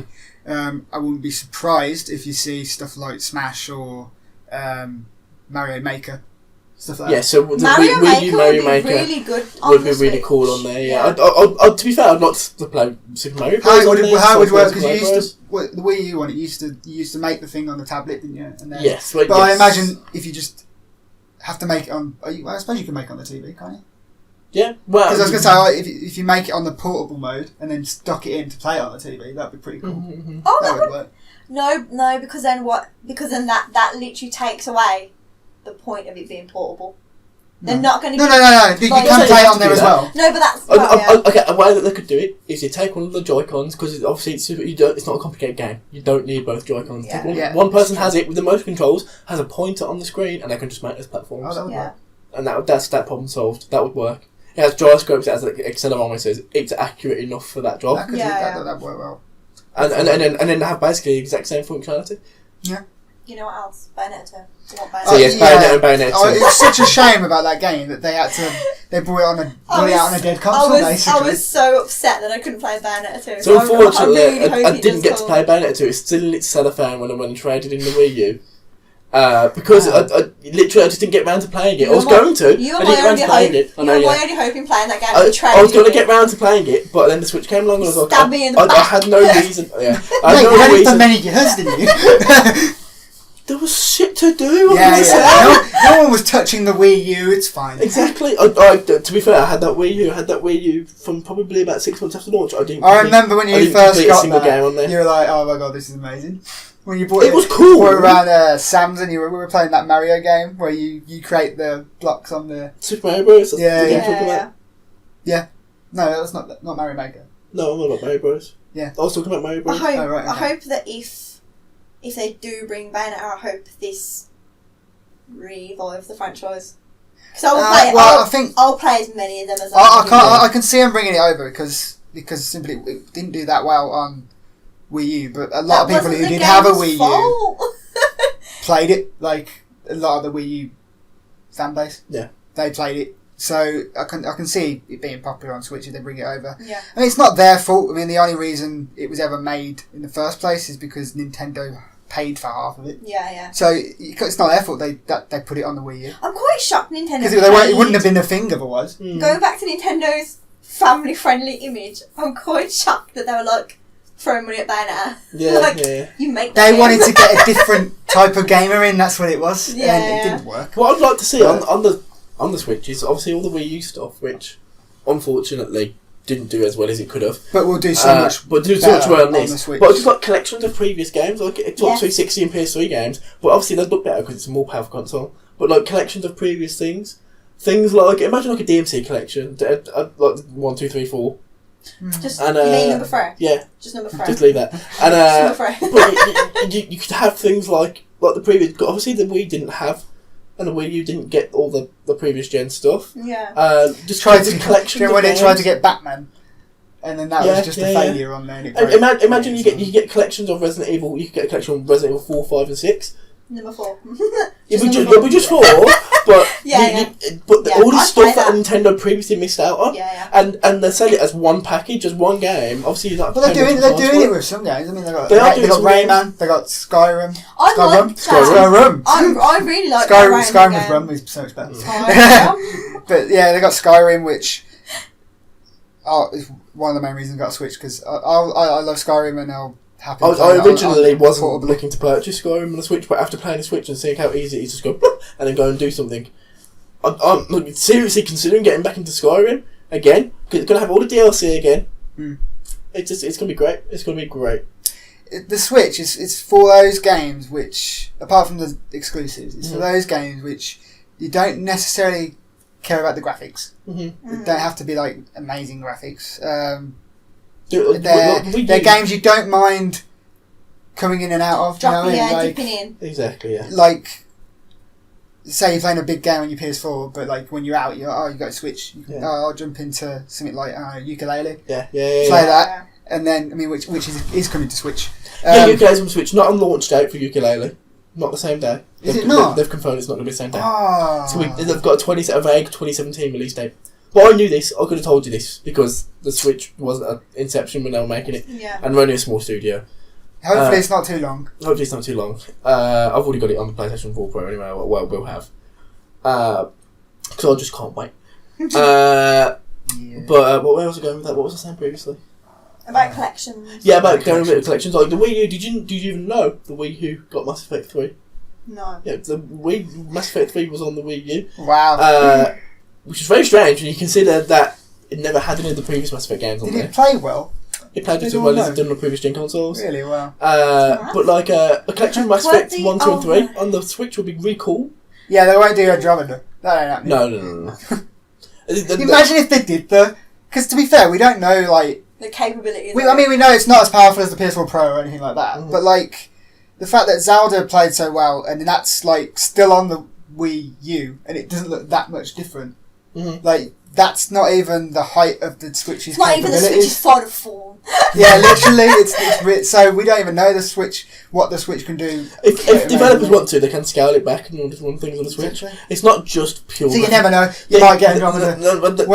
The issue is with the Switch, it's not just pure graphical power. It's got less specs and other specs as well. So things like internal memory, RAM, things like that. Like there are games out there which you have to, they're necessary. You need to have it installed on there. That obviously isn't going to work with the Switch. Things like that. So I don't think you're going to see a lot of ports of those big AAA games. Yeah, it's not for that though, really. But do you know what though? With respects to collections do so well now. I've got a ton. I've got a ton of collections on PlayStation 4. I think that'll be a big winning game for them. It'll be a big win for them to do things like that. When's Kingdom Hearts out? Kingdom Hearts collection? March.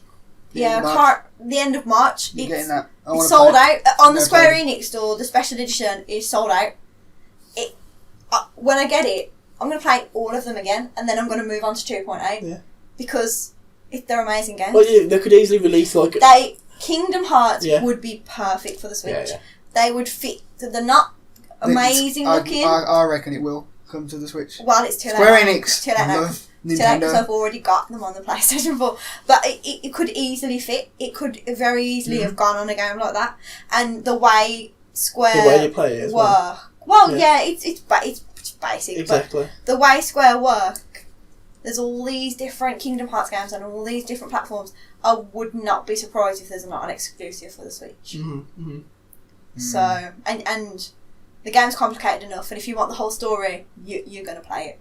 If that fills in the next bit of the story and it's a Switch exclusive and you want to know that story, you will buy it, you will play it. Of course. I would. I bought a PSP just so I could play Birth by Sleep while I had a PlayStation 4. Was that an exclusive? That's how, yes.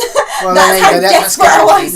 That's what I'm saying. It's exclusives will sell those if you are die hard enough into the Zelda has pretty much basically sold the launch window.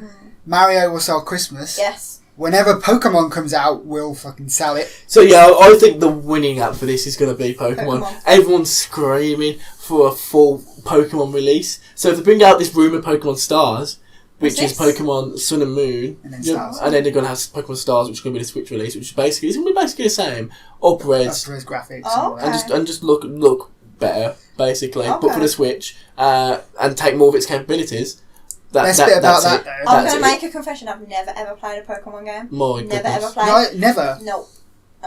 I've collected the cards and I watched the show, but I never played. You know what I'd love on this as well? But I'd play it on that. Yeah. You know what I'd love? A collection of the old ones. Pokemon games. Like obviously they did the up-res ones for the Nintendo DS, didn't they? Of red and blue. Well, they kind of remade them. That's what I mean. I'd love them on there. I know. I've spoke to countless people. I wouldn't even call themselves gamers. To be like, if that got Pokemon, I'd buy it like that. Yeah. And it will. And it's not even a if, it will. Yeah, exactly. Yeah. And the best bit about that is no one's ever played Pokemon on their TV. It'll be Pokemon. And that's going to be amazing. But big. Basically, it's the best way to say it. They tried to do something like that with Pokemon Go. That was great for a month. Do you reckon Pokemon Go will come through? I didn't even get a month in. I got 2 weeks in. No. How would it work? Do you know what I think? It doesn't have GPS. It doesn't have data connection. Yeah. I think if they made a game that was essentially Pokemon Go, but you didn't have to move, you could just go around the land collecting the Pokemon. You didn't have to fight if you didn't want to. Pokemon, just describe it. But they actually like. Do you mean you didn't have to fight? That's Pokemon. I just if it didn't really have like a kind of story, it was like open world, like Zelda, basically Zelda Pokemon. And you could You know that mode where you can like pet the Pokemon and you can like feed them and stuff. I just want a basic look. Just that. Forget about Team Rocket trying to like mess me up. You could just include that in Pokemon. In the actual game. Pokemon Snap. I just want to go around and collect Pokemon. I don't want the story. I don't want this giant story with the god Pokemon. I just want to collect Pokemon. Yeah, the problem with that, you don't want fighting. The way to collect the Pokemon is to fight them.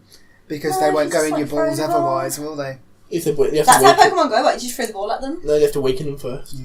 No. Pokemon Go is not a good representation. No, that's what I'm saying though. That's what I'm saying. Just do Pokemon Go. But just no walking around. Yeah. Just like walking around with the sticks. Collecting the Pokemon, petting the Pokemon. Just a really basic. You don't have to think about it. For lazy people, basically. Yes, that's what she wants. That's what I want. I want you can like put little bows on the Pokemon and stuff like a proper girly Pokemon game. That's what I want. Pokemon Stop, yeah. Pretty much, yeah. That'll basically be the killer app for it. But like the thing that I like about it so much at the moment is like, it's obviously we've seen these really great things that they can do with it. And there's so much potential to come. You can see so much potential with this console, and Nintendo seem so much more committed to it than they did the Wii U. Well, like I've seen advertisements and shit for this everywhere. Although every time I go on a YouTube video at the moment, it's like, well, there's a Switch advert again. They know. You don't need to sell me this. They haven't even doubled down. They've quadrupled down on this thing. They put all the cards on the table and be like, do you know what? We'll just have the one card they've haven't put down. They need to phase out the DS. 3DS. That'll happen.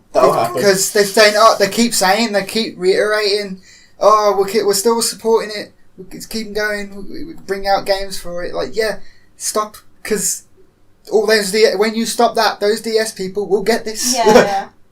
They need. I think they will at the end of the year. Because I reckon all the games that people have already been working on for the last 3 years for the DS will come out this year or the start of next year, or maybe next year. I can't even remember the last time I saw a DS game being advertised. Yeah, exactly. To be fair, you got the Fire Emblem stuff coming out, stuff like that. So phase the DS out. Slowly stop making games. The only cool games that the DS currently seems to have is Pokemon, and that's really it. Excuse me, Professor Layton. Professor Layton.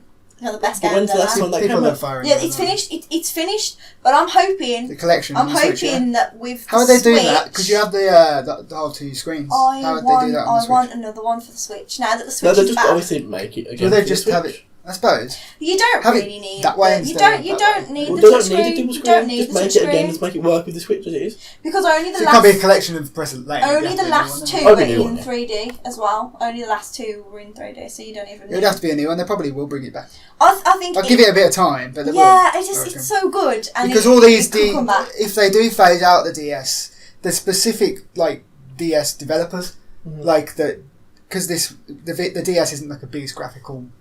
No, it's not a proper console. It's terribly graphically. Yeah. So it's like they make particular type of games, whereas excuse you, they'll basically have nothing to do, so they'll have to move on to the Switch and make games for stuff. Yeah. So hopefully that brings out some good, some good extra games. Yeah, basically games for that. Yeah. I mean, the DS games have their own little style, don't they? So hopefully.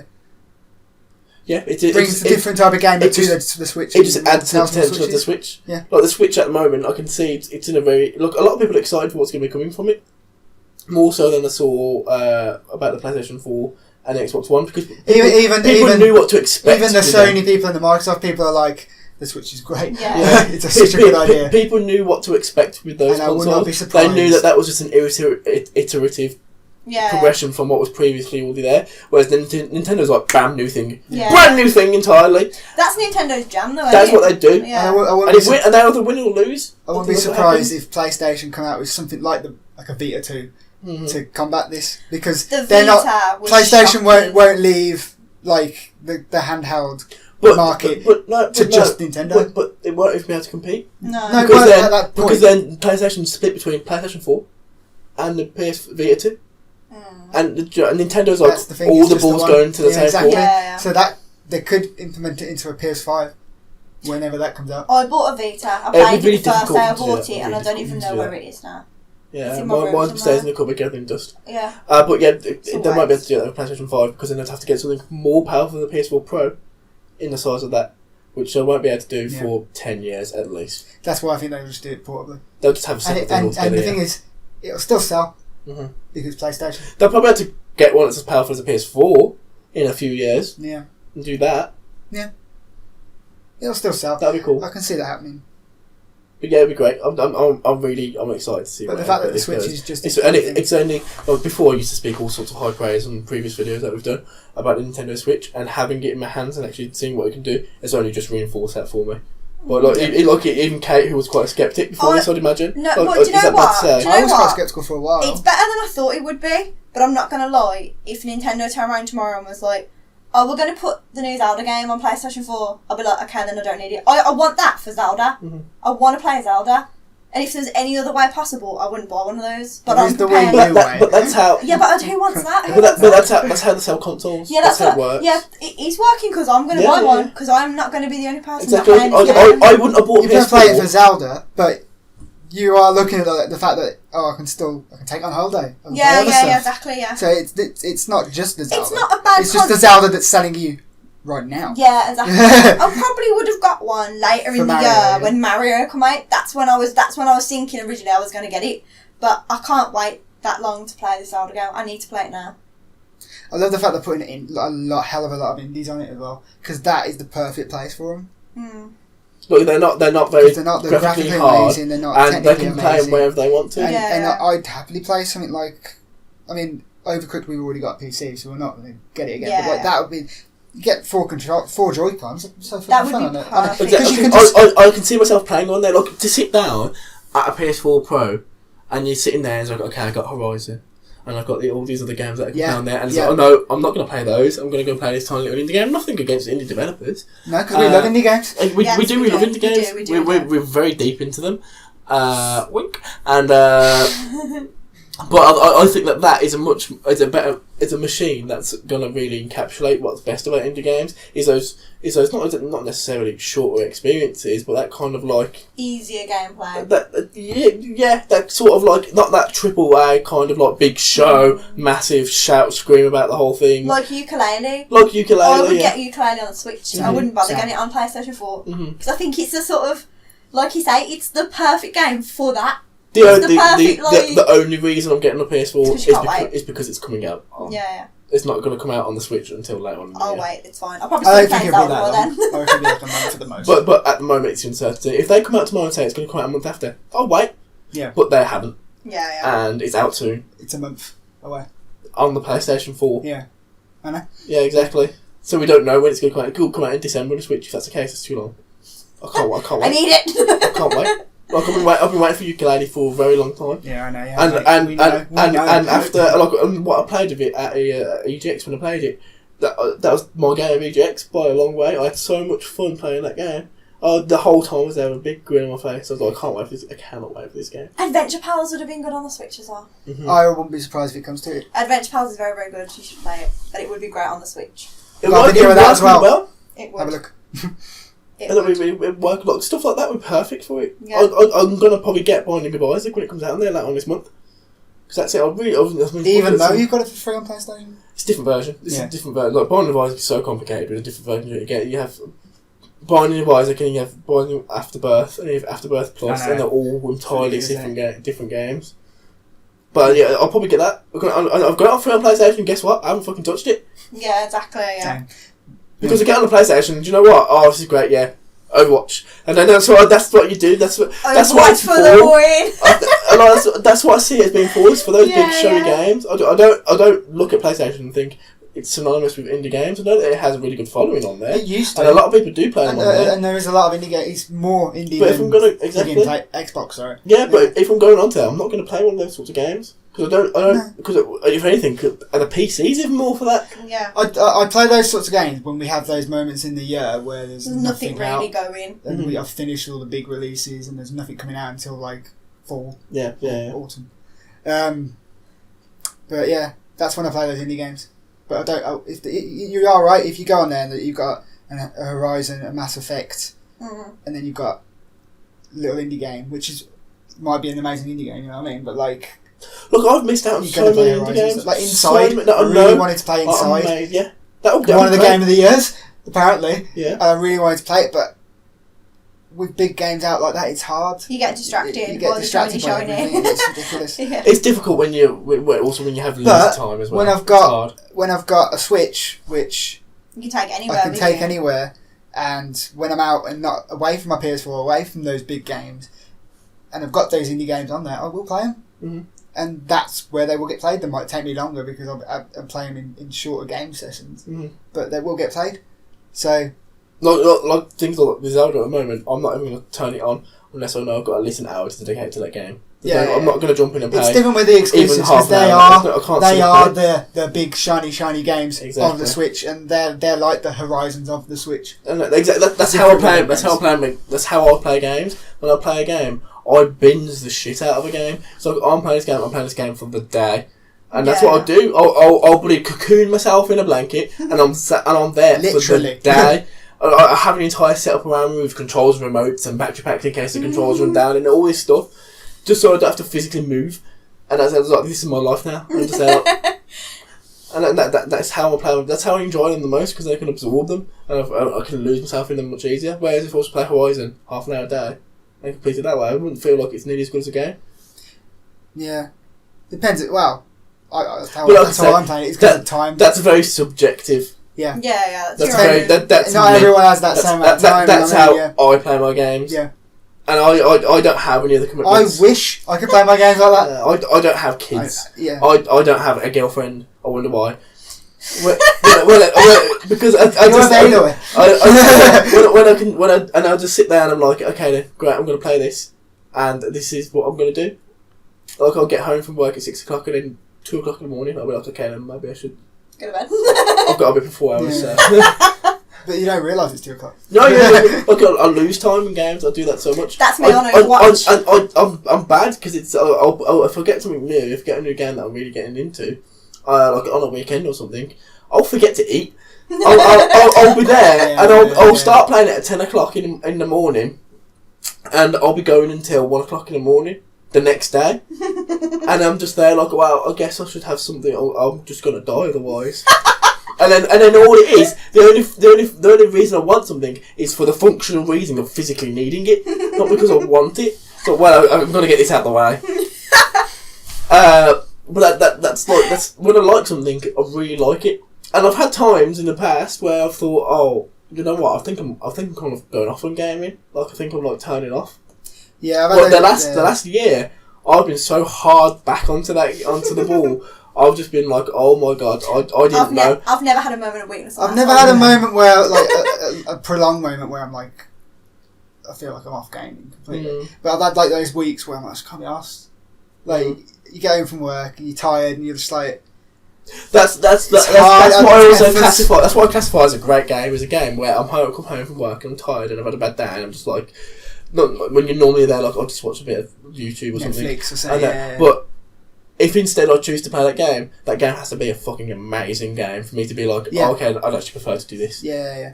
And I'll just power through being tired. I think that's part of the reason why I haven't really got into Horizon. It's like I've been at work or I've had other stuff to do, and then I come home from work at like 8 o'clock and I've got to go to bed, say like at half 10, and I'm like, well, I could play a measly bit of Horizon, or I could get ton of games in on Overwatch, and then I'm sitting there playing Overwatch, and then I'll go on Horizon and I'll play like a few levels, and I'm like, that's enough now, I'm going to go on Overwatch, and that's what my life's become, and I can't kick the habit, and it's really bad. That's why. Shall we have a bit of a word about our new life obsession, which is Overwatch? Oh god. For a while, me and Kate were just, that is the only thing we'd do. That was like, we'd breathe and play Overwatch. That was our lives. For a while, that's still me now. That's still me now. I haven't Kate is a lot heavier into this than even I am, but that's just because Zelda's taken over my life for the time being. But oh my god, did we miss the ball on Overwatch? I want to go on record to say that when it first came out and we were playing the beta, I was like, guys, let's get this game because this game's fun. And you were like, it's not. I remember, I distinctly remember saying, £50 for a game with no story mode? Are you crazy? I'm not playing that. And then the reason we have it now is because I'm on Tumblr. I'm one of those people.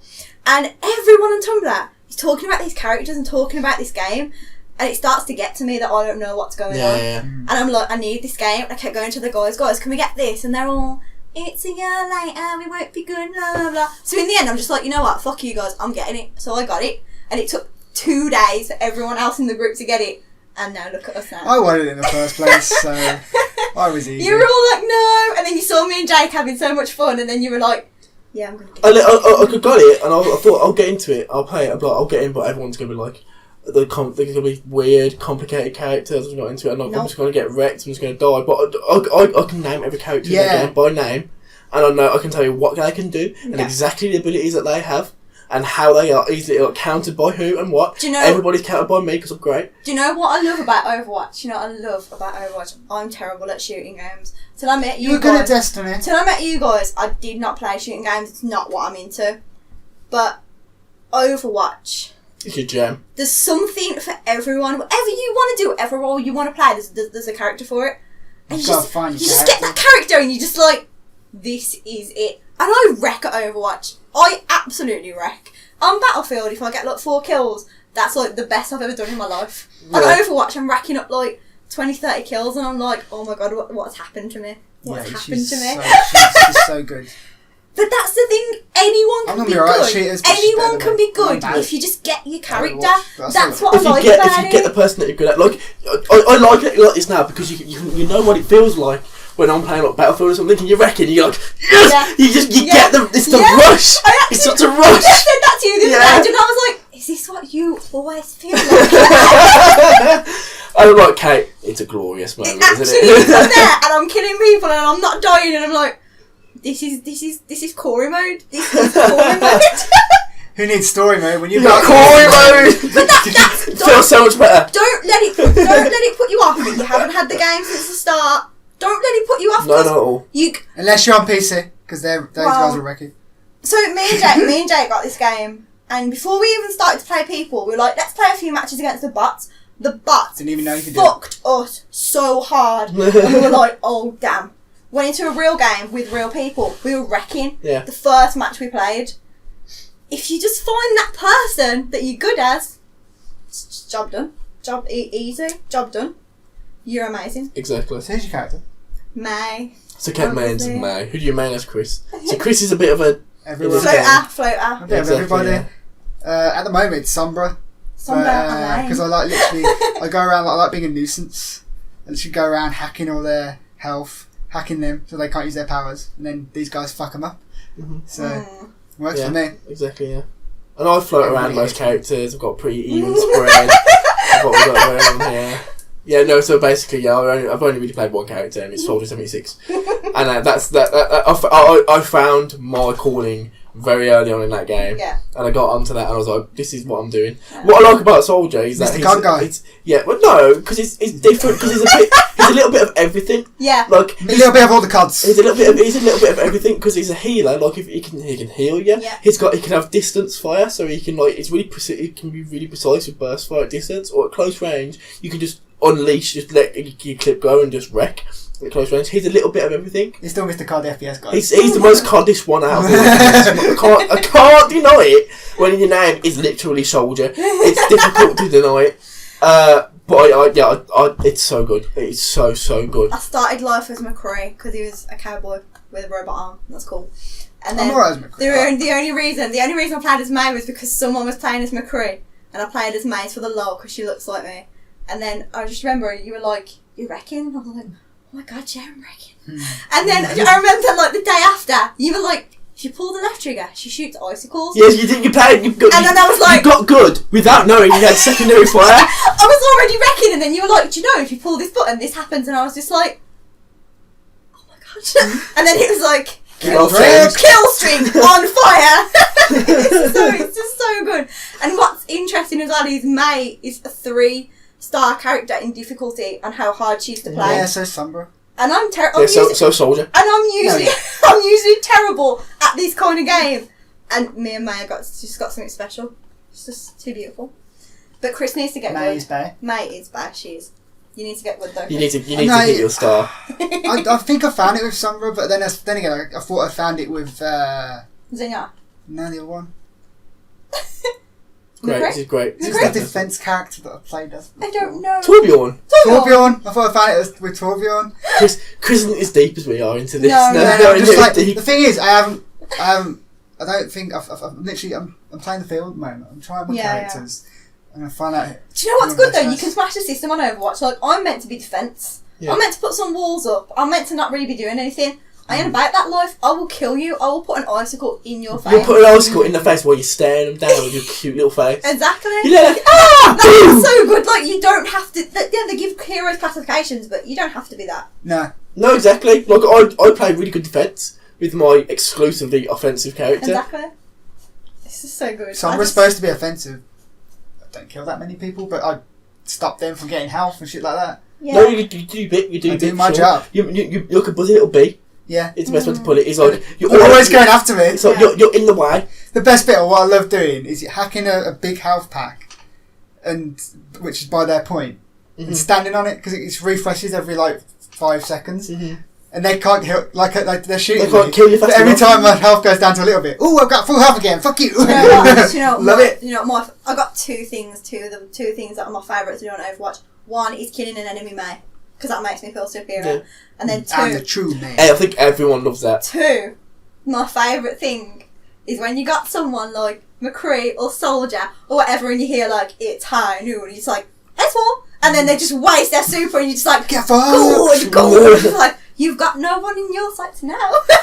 Or Bastion, when he's like does his little like fold up, just put an ice wall under him, it flies up in the air, and he's like, and he's like SpongeBob beam, and then it's gone, and then it's gone, and it's like, come down here in your robot form and fight me. I love it as a soldier, like coming up against another soldier and be like, I can out-soldier you, bitch.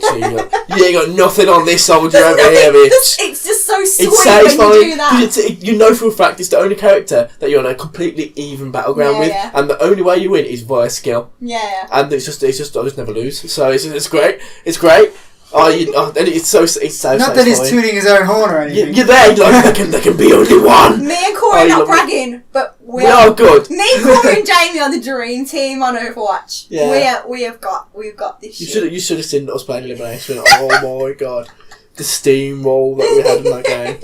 Like talk about Elimination. Like there's obviously, if you played Overwatch and you played Elimination, you know that there's particular characters on there where you get onto and you see like, well, of course you're going to choose that character, especially if they've started losing against you and they're like, well, I'm going to pull out Bastion, I'm going to pull out Roadhog and Torbjorn. Oh my god! And just sit in the spawn. It's like, wow, Reinhardt and Mercy. Somebody knows that they're losing this game. Yeah. So they put all these guys out, and it's just like, well, but then I like it. I love it when they do that. Like you start and you still wreck them. Like they start with the people that obviously they're normally main as, and they lose against you, and then they pull out the bullshit characters. And they still fucking you work out their tactic. You're like, I know your tactic. I got your game. Fuck you. The best one is when they were all camping in the spawn in Elimination, and you and Jane waited at the door, and I went around the other side, and I blocked the ice wall up for the tunnel. And then we all just went round the other side, and they had nowhere to go, and they were all up against they were like squished them against the door, and then Kate's on the other side, like, yeah. You do this. And I come running around, and all you see is it's just me going around at the edge, like, ooh. It's so sweet. It was amazing because it was a healer and it was amazing. There was a Roadhog and it was something else. I think it might have been a Bastion, and it was just pressed up against this ice wall, just like literally like panic trying to escape from us. And then me and Jamie was there like, it was like that. Do you know in Call of Duty Modern Warfare 2 when you go into like in Call of Duty Modern Warfare 2 when you go into the airport? You heard about the airport thing where you just go in and just gun down all these defenseless people. You just go in there like, good, yes. Take it! Oh, it felt so good. It was amazing. That was controversial. Wouldn't have been possible without Kate. Do you know what else I love as well? When I'm in my ice and I'm healing, and they're there, and they're like waiting like nose to nose with me, and I'm like, when I come out this ice, I'm going to start. I love watching I love running. Start a party, I'm running, and I'll sit on the spawn, and I wait for them all to come around me, and then as soon as I'm out, I'm like, blizzard, and they're all freezing, and I'm like, I've seen you do that several times. The best one is I had to be the Reaper. This Reaper, he wasn't in my party or nothing. We were just playing on the same team. Yeah. And I just went, ultimate is ready. And he just went, acknowledged. And I knew we had that connection. So I ran in and I did that exact same thing. And then he went in there. And he just did that thing, and it was like a team kill, and we were both just there like... I can't describe how amazing Overwatch is, and if they put that story in, it feels good to play a game like that, a competitive game that you know you're good at. Yeah, it really does. This is the first time this has happened. And you know that you're sick. You can now see how addictive it is. I know. Like that feeling that you know why I lost my, you can see why I lost my life to Battlefield. It's not. You can understand. It's not the game. Well, Overwatch, I think, is just the fact that there's so many. It's just the best. I'm going to sell all the rest of them, so I don't need them because of this game, because it's just the best anyway. But to win. That's what you're not addicted to the game. You're addicted to being good. Yeah, you're addicted to the winning. Yeah. You're addicted to that feeling of success. Yeah. You know what this is for you? Yeah. It's what Rocket League is to Elliot. Yeah. Pretty much. Yeah. It's that exhilarating feeling. Yeah. It's that exhilarating feeling. I remember when I first started playing, I'd always follow you. I'd always follow. That's because that's what I do in normal shooting games. Keep me safe. I'd always follow Corey, and I'd be like, don't follow me. I'd be like, oh my god, there's a Widowmaker here. Help me. And now I'm like, there's a Widowmaker there, she's gonna be dead. And even characters that the app will tell you I'm weak against, it's a lie. Because I'm not. I am good.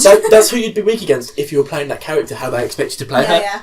But you don't, you just run in and like, Me and May, man. May is just, that's another sick thrill I get about May. Us sticking together is such an OP combination in that game. Because you go up to a freeze and I'm just like, it's so good. I love in my head, I love the thought of them watching the kill cam, of them seeing me coming up, like, look how cute I am, freezing them, and then lining up the icicle shot, and I've got this big smiley face, and I'm all like chubby, and I'm like, yeah, and I'm just like, you got wrecked by that. Yeah, exactly. It could have been someone scary. You didn't stand the chance. It It could have been a Reaper. But it was me. I love it, and I like the way as well. The satisfaction. I know there's no story mode, but from the things they say to each other and the things you learn throughout the maps, that's really cool. You can piece the story together. Yeah. You can bring it up together yourself, which is really, really cool. But I need the story mode. They said that they're bringing the article I read this morning said they're bringing it to the game in rollouts. Yeah, and it was like in the form of character bios, more little shorts. So I don't think they're confirming story mode. I think that's a long way off. But I think just these little shorts are enough to kind of fill in the gaps. I think to do story mode, a good way to do it would be have a separate campaign for each individual. Yeah, have a separate campaign for each person. Make them cheap. Could you play co-op then? That's because that's what you want. You want to play. No. Do you know what? I don't want to play on my own. Do you know what was a really good Dead or Alive 5? Yeah. In terms of story mode, Dead or Alive was always every character's got their own individual story. You play 5 matches, you get cutscene at the end. That's their different story. Dead or Alive 5, the story was one giant go through, and each character had a few levels. Then you'd move on to the next character. And I think Overwatch. But do you really want to play the Overwatch campaign on your own? Yes, I'd be fine with that. If it was just literally to get the story. Would you not rather it be a movie? No. Would you not rather it be 4 of you? Yeah, you know what? At the end, I'd rather that. To be like a Borderlands kind of. I don't think it would work. So what is that if you're just doing it for pure story basis? No. I think the way they should do it is each person have a second campaign, maybe a max an hour each, and then you pay £5, but you can pick and choose. You only have to pick your character if you want to. Yeah. No, but to be fair, you know what? It's not. If you think about it, it's prone for squad because you've got Overwatch, Blackwatch, and you've got Talon. So I suppose if they were going to tally it, purely from the squad's point of view, yeah. But if you were going to dip in individually, there's that theory that Mercy's tech made Reaper, and May went to the base. How you could not play that story. May goes to this base in Antarctica to do science. The base shuts down. She goes into cryo with all of her other scientists. 10 years later, she's the only one that survived. You can't play that. You can't play because there's no fighting. The base didn't go down because of an attack. The base apparently went down. So, maybe a movie would be better then. The only way I could see that working, I could see that being cool in the sense that it will train you how to play on each character. Yeah, a little tutorial. Yeah. That would But I would prefer a co-op one. Maybe when May wakes up. You know how... the place is on fire. Winston found her. Winston went there and got her out. You know how... What was the game that's basically Overwatch but not? Battleborn. Like the story campaign on that was pretty cool. It was really funny. You could tell it was made by Borderlands. People, but that was pretty cool. Like the style of that. That would be cool if you could play as the different characters like that. But do it. The only way you'd be limited. The only way you'd be limited. You'd have to be like. You could only play people. You could only like in the Overwatch squad. You can only be the people who work for Overwatch. In Blackwatch, you can only be the people that work for Blackwatch. Exactly. May doesn't even work for Overwatch. She's just a scientist involved in it. She's not. I don't know how she turned into a killing machine because they were literally like, she's just a scientist who happens to work in Overwatch. It's like, are they evenly split? What would you say? Reaper led Blackwatch. I know McCree worked for Blackwatch. I think Farah worked for Blackwatch. Overwatch was Soldier. More Overwatch. Soldier, Tracer, Winston. What about the rest of them? Reinhardt. Where would you place them? Anna was Overwatch too. Anna was Overwatch, Reinhardt was Overwatch. So could you split it literally down the middle? You couldn't really, because then you've got people like Junkrat and that's what I'm saying. Roadhog. What I'm saying is... They're just like wanted criminals. So they could do like a... You could do co-op. I reckon co-op would work, 2 people. But I don't think you could do big groups. I don't think that would work. No, not... 4 people could work. No, because not even then. You've got Junkrat and Roadhog. Who are they going to join up with? Yeah. They'd have to do individual shorts for everyone, and then maybe because the idea was Overwatch was formed to blah blah blah, save the world, blah blah blah. Overwatch and Blackwatch started infighting. Yeah. And then there was an explosion. There was an explosion. The world turned against Overwatch. Everyone went their separate ways. So you couldn't. Aren't they all? Most of them on the same side now. The only way to be able to do it is not doing it for backstory purposes, but making a new story about it. Make a new story. Well, that'll defeat the whole purpose of having a backstory. Where there's a big bad guy that's worse than all of them, and they all have to work together, and you choose your characters as players. That could work. But the reason they're making it is to get backstory on people. Yeah. No. But to be fair, though, they're just adding that in now. But they could do a whole campaign mode for that. They could do a campaign, which they're rumoured to be announcing very soon. I think if they're going to roll out character bios and more shorts, I don't think there will ever be a campaign to fill the backstory. They've been rumoured to be working on it since. I think if they had, I'm already in love with that game, but if they had a story mode, that's just. And I think that's how they could do a campaign where there's something even worse comes. And they will have to work together. That'll be Doomfist though, won't it? Not necessarily. I think he's just an ex-character. But unless he had a whole squad of people, I don't know. Well, Reaper and Widowmaker make it kind of like... aren't they? Like, they're the two that look evil. Because you look at all these different characters, they're basically superheroes with all their different powers and stuff like that. Yeah. So like you could just... It's like do them as like a group of like Avengers, but you just choose which ones you play as and then go against the big bad guy and his minions. Which could be basically... Well, yeah, they could do that. Could be evil versions of you. No, they could do that. They could do that very easily. That's not difficult whatsoever. Yeah, that's what I think they will do. Yeah, do the story mode like that. But the backstory, I reckon they will do in shorts and stuff. I don't think they're going to bring that campaign. It's got so much potential. It's difficult to do. Yeah. Whereas they can do a separate campaign that's based after all of that. And that would work because anyone could choose as anyone to play with. Whereas if they're limited to who the players, people aren't going to. A lot of people who have their own character aren't going to want to play That would put people off because if you had to play as someone that you knew you were terrible at, it would. No, exactly. You wouldn't want to. Yeah, that's what I'm saying. That wasn't my suggestion. Yeah. Being forced to do something you don't really want to do is crap. Yeah. I think the easiest way. I think the best way of doing it is making the option to choose who their players. The easiest way for it to work is for them to make a movie. Like the Kingdom Hearts 2.8, one of the games. I've always said Blizzard should make a movie because they're fucking. Well, they no, but I don't think they should make a movie. But I still think a movie is more difficult because you got to get 24 characters into that movie then. Yeah, but you could. It's not going to be TV series. It's not going to be a movie, as in. No, I don't want them to sell me a separate movie. I want them to put it on I want it to put it on the game. Okay, yeah. So I'm not expecting like a 2-hour spectacular. I just want to see like. I want it to go from this person to this person, explain how the story connects. Like, can't everybody get a half an hour bit?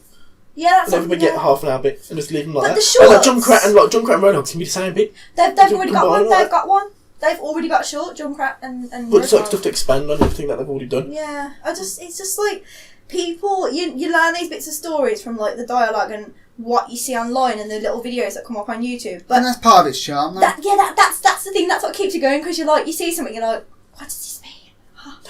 yeah. I think if they just literally told you all the story of it, it would be like, oh, well, I know everything about these characters now. No, because they're already adding to it. Like, we've got... No, I understand they're adding to it, because obviously everyone's heard all the dialogue and heard all the story that there is to offer already. But, like, if they literally told you everything, like, completely, then... it would just be a shooter then, and you wouldn't have any... No, because that's the beautiful thing about Overwatch. It's already epic. No, I get But if they were to add the story, that would just make it even better. If I learn everything about these characters, I'm not going to be like, I'm not going to play the game anymore. The best way to go about it all it is depends. just to wait and see what they're doing. Because Blizzard, when it comes to things like that, they know what they're doing at the end of the day. Yeah. They know how to convey a story over to They have a story already made, because it was originally an MMO. Yeah, exactly. Which had a story, so they can just use that story. They know what they're going to do. And I guarantee all this has already been planned. And I guarantee all what we just said won't happen. It would be something completely different. And do you know what? It would be still fucking great. It would be better than what we've called Amazing! Can you imagine if they ever do Overwatch 2? I can't see them doing it. I can't see the point. They're just building what they've currently got. Look at World of Warcraft. It doesn't even look like best graphically. It doesn't need to. It's one of those. Yeah, but it doesn't look. It look bad. People don't look bad. Yeah. But the character styles are amazing. It's got its very own unique art style. Yeah. So it doesn't need to get another second game to get a better graphics. You know what I mean? Like that happens with other games. Just building what they've got. Building what they've got. So that's it. Yeah, cool. Great, guys. I'm quite happy with that discussion there. That was great. that was this time round. That was our podcast for today. Yeah. I hope you enjoyed yourselves, and we'll catch you next time. Bye guys. Bye. Mushroom. No, put it in the bin box then. That is such a bad place to have that. Corey, can you put the finished stuff out as well? Yeah, give me those. It's all going wrong! We're all on the wrong side! Go back to where you need to be, guys.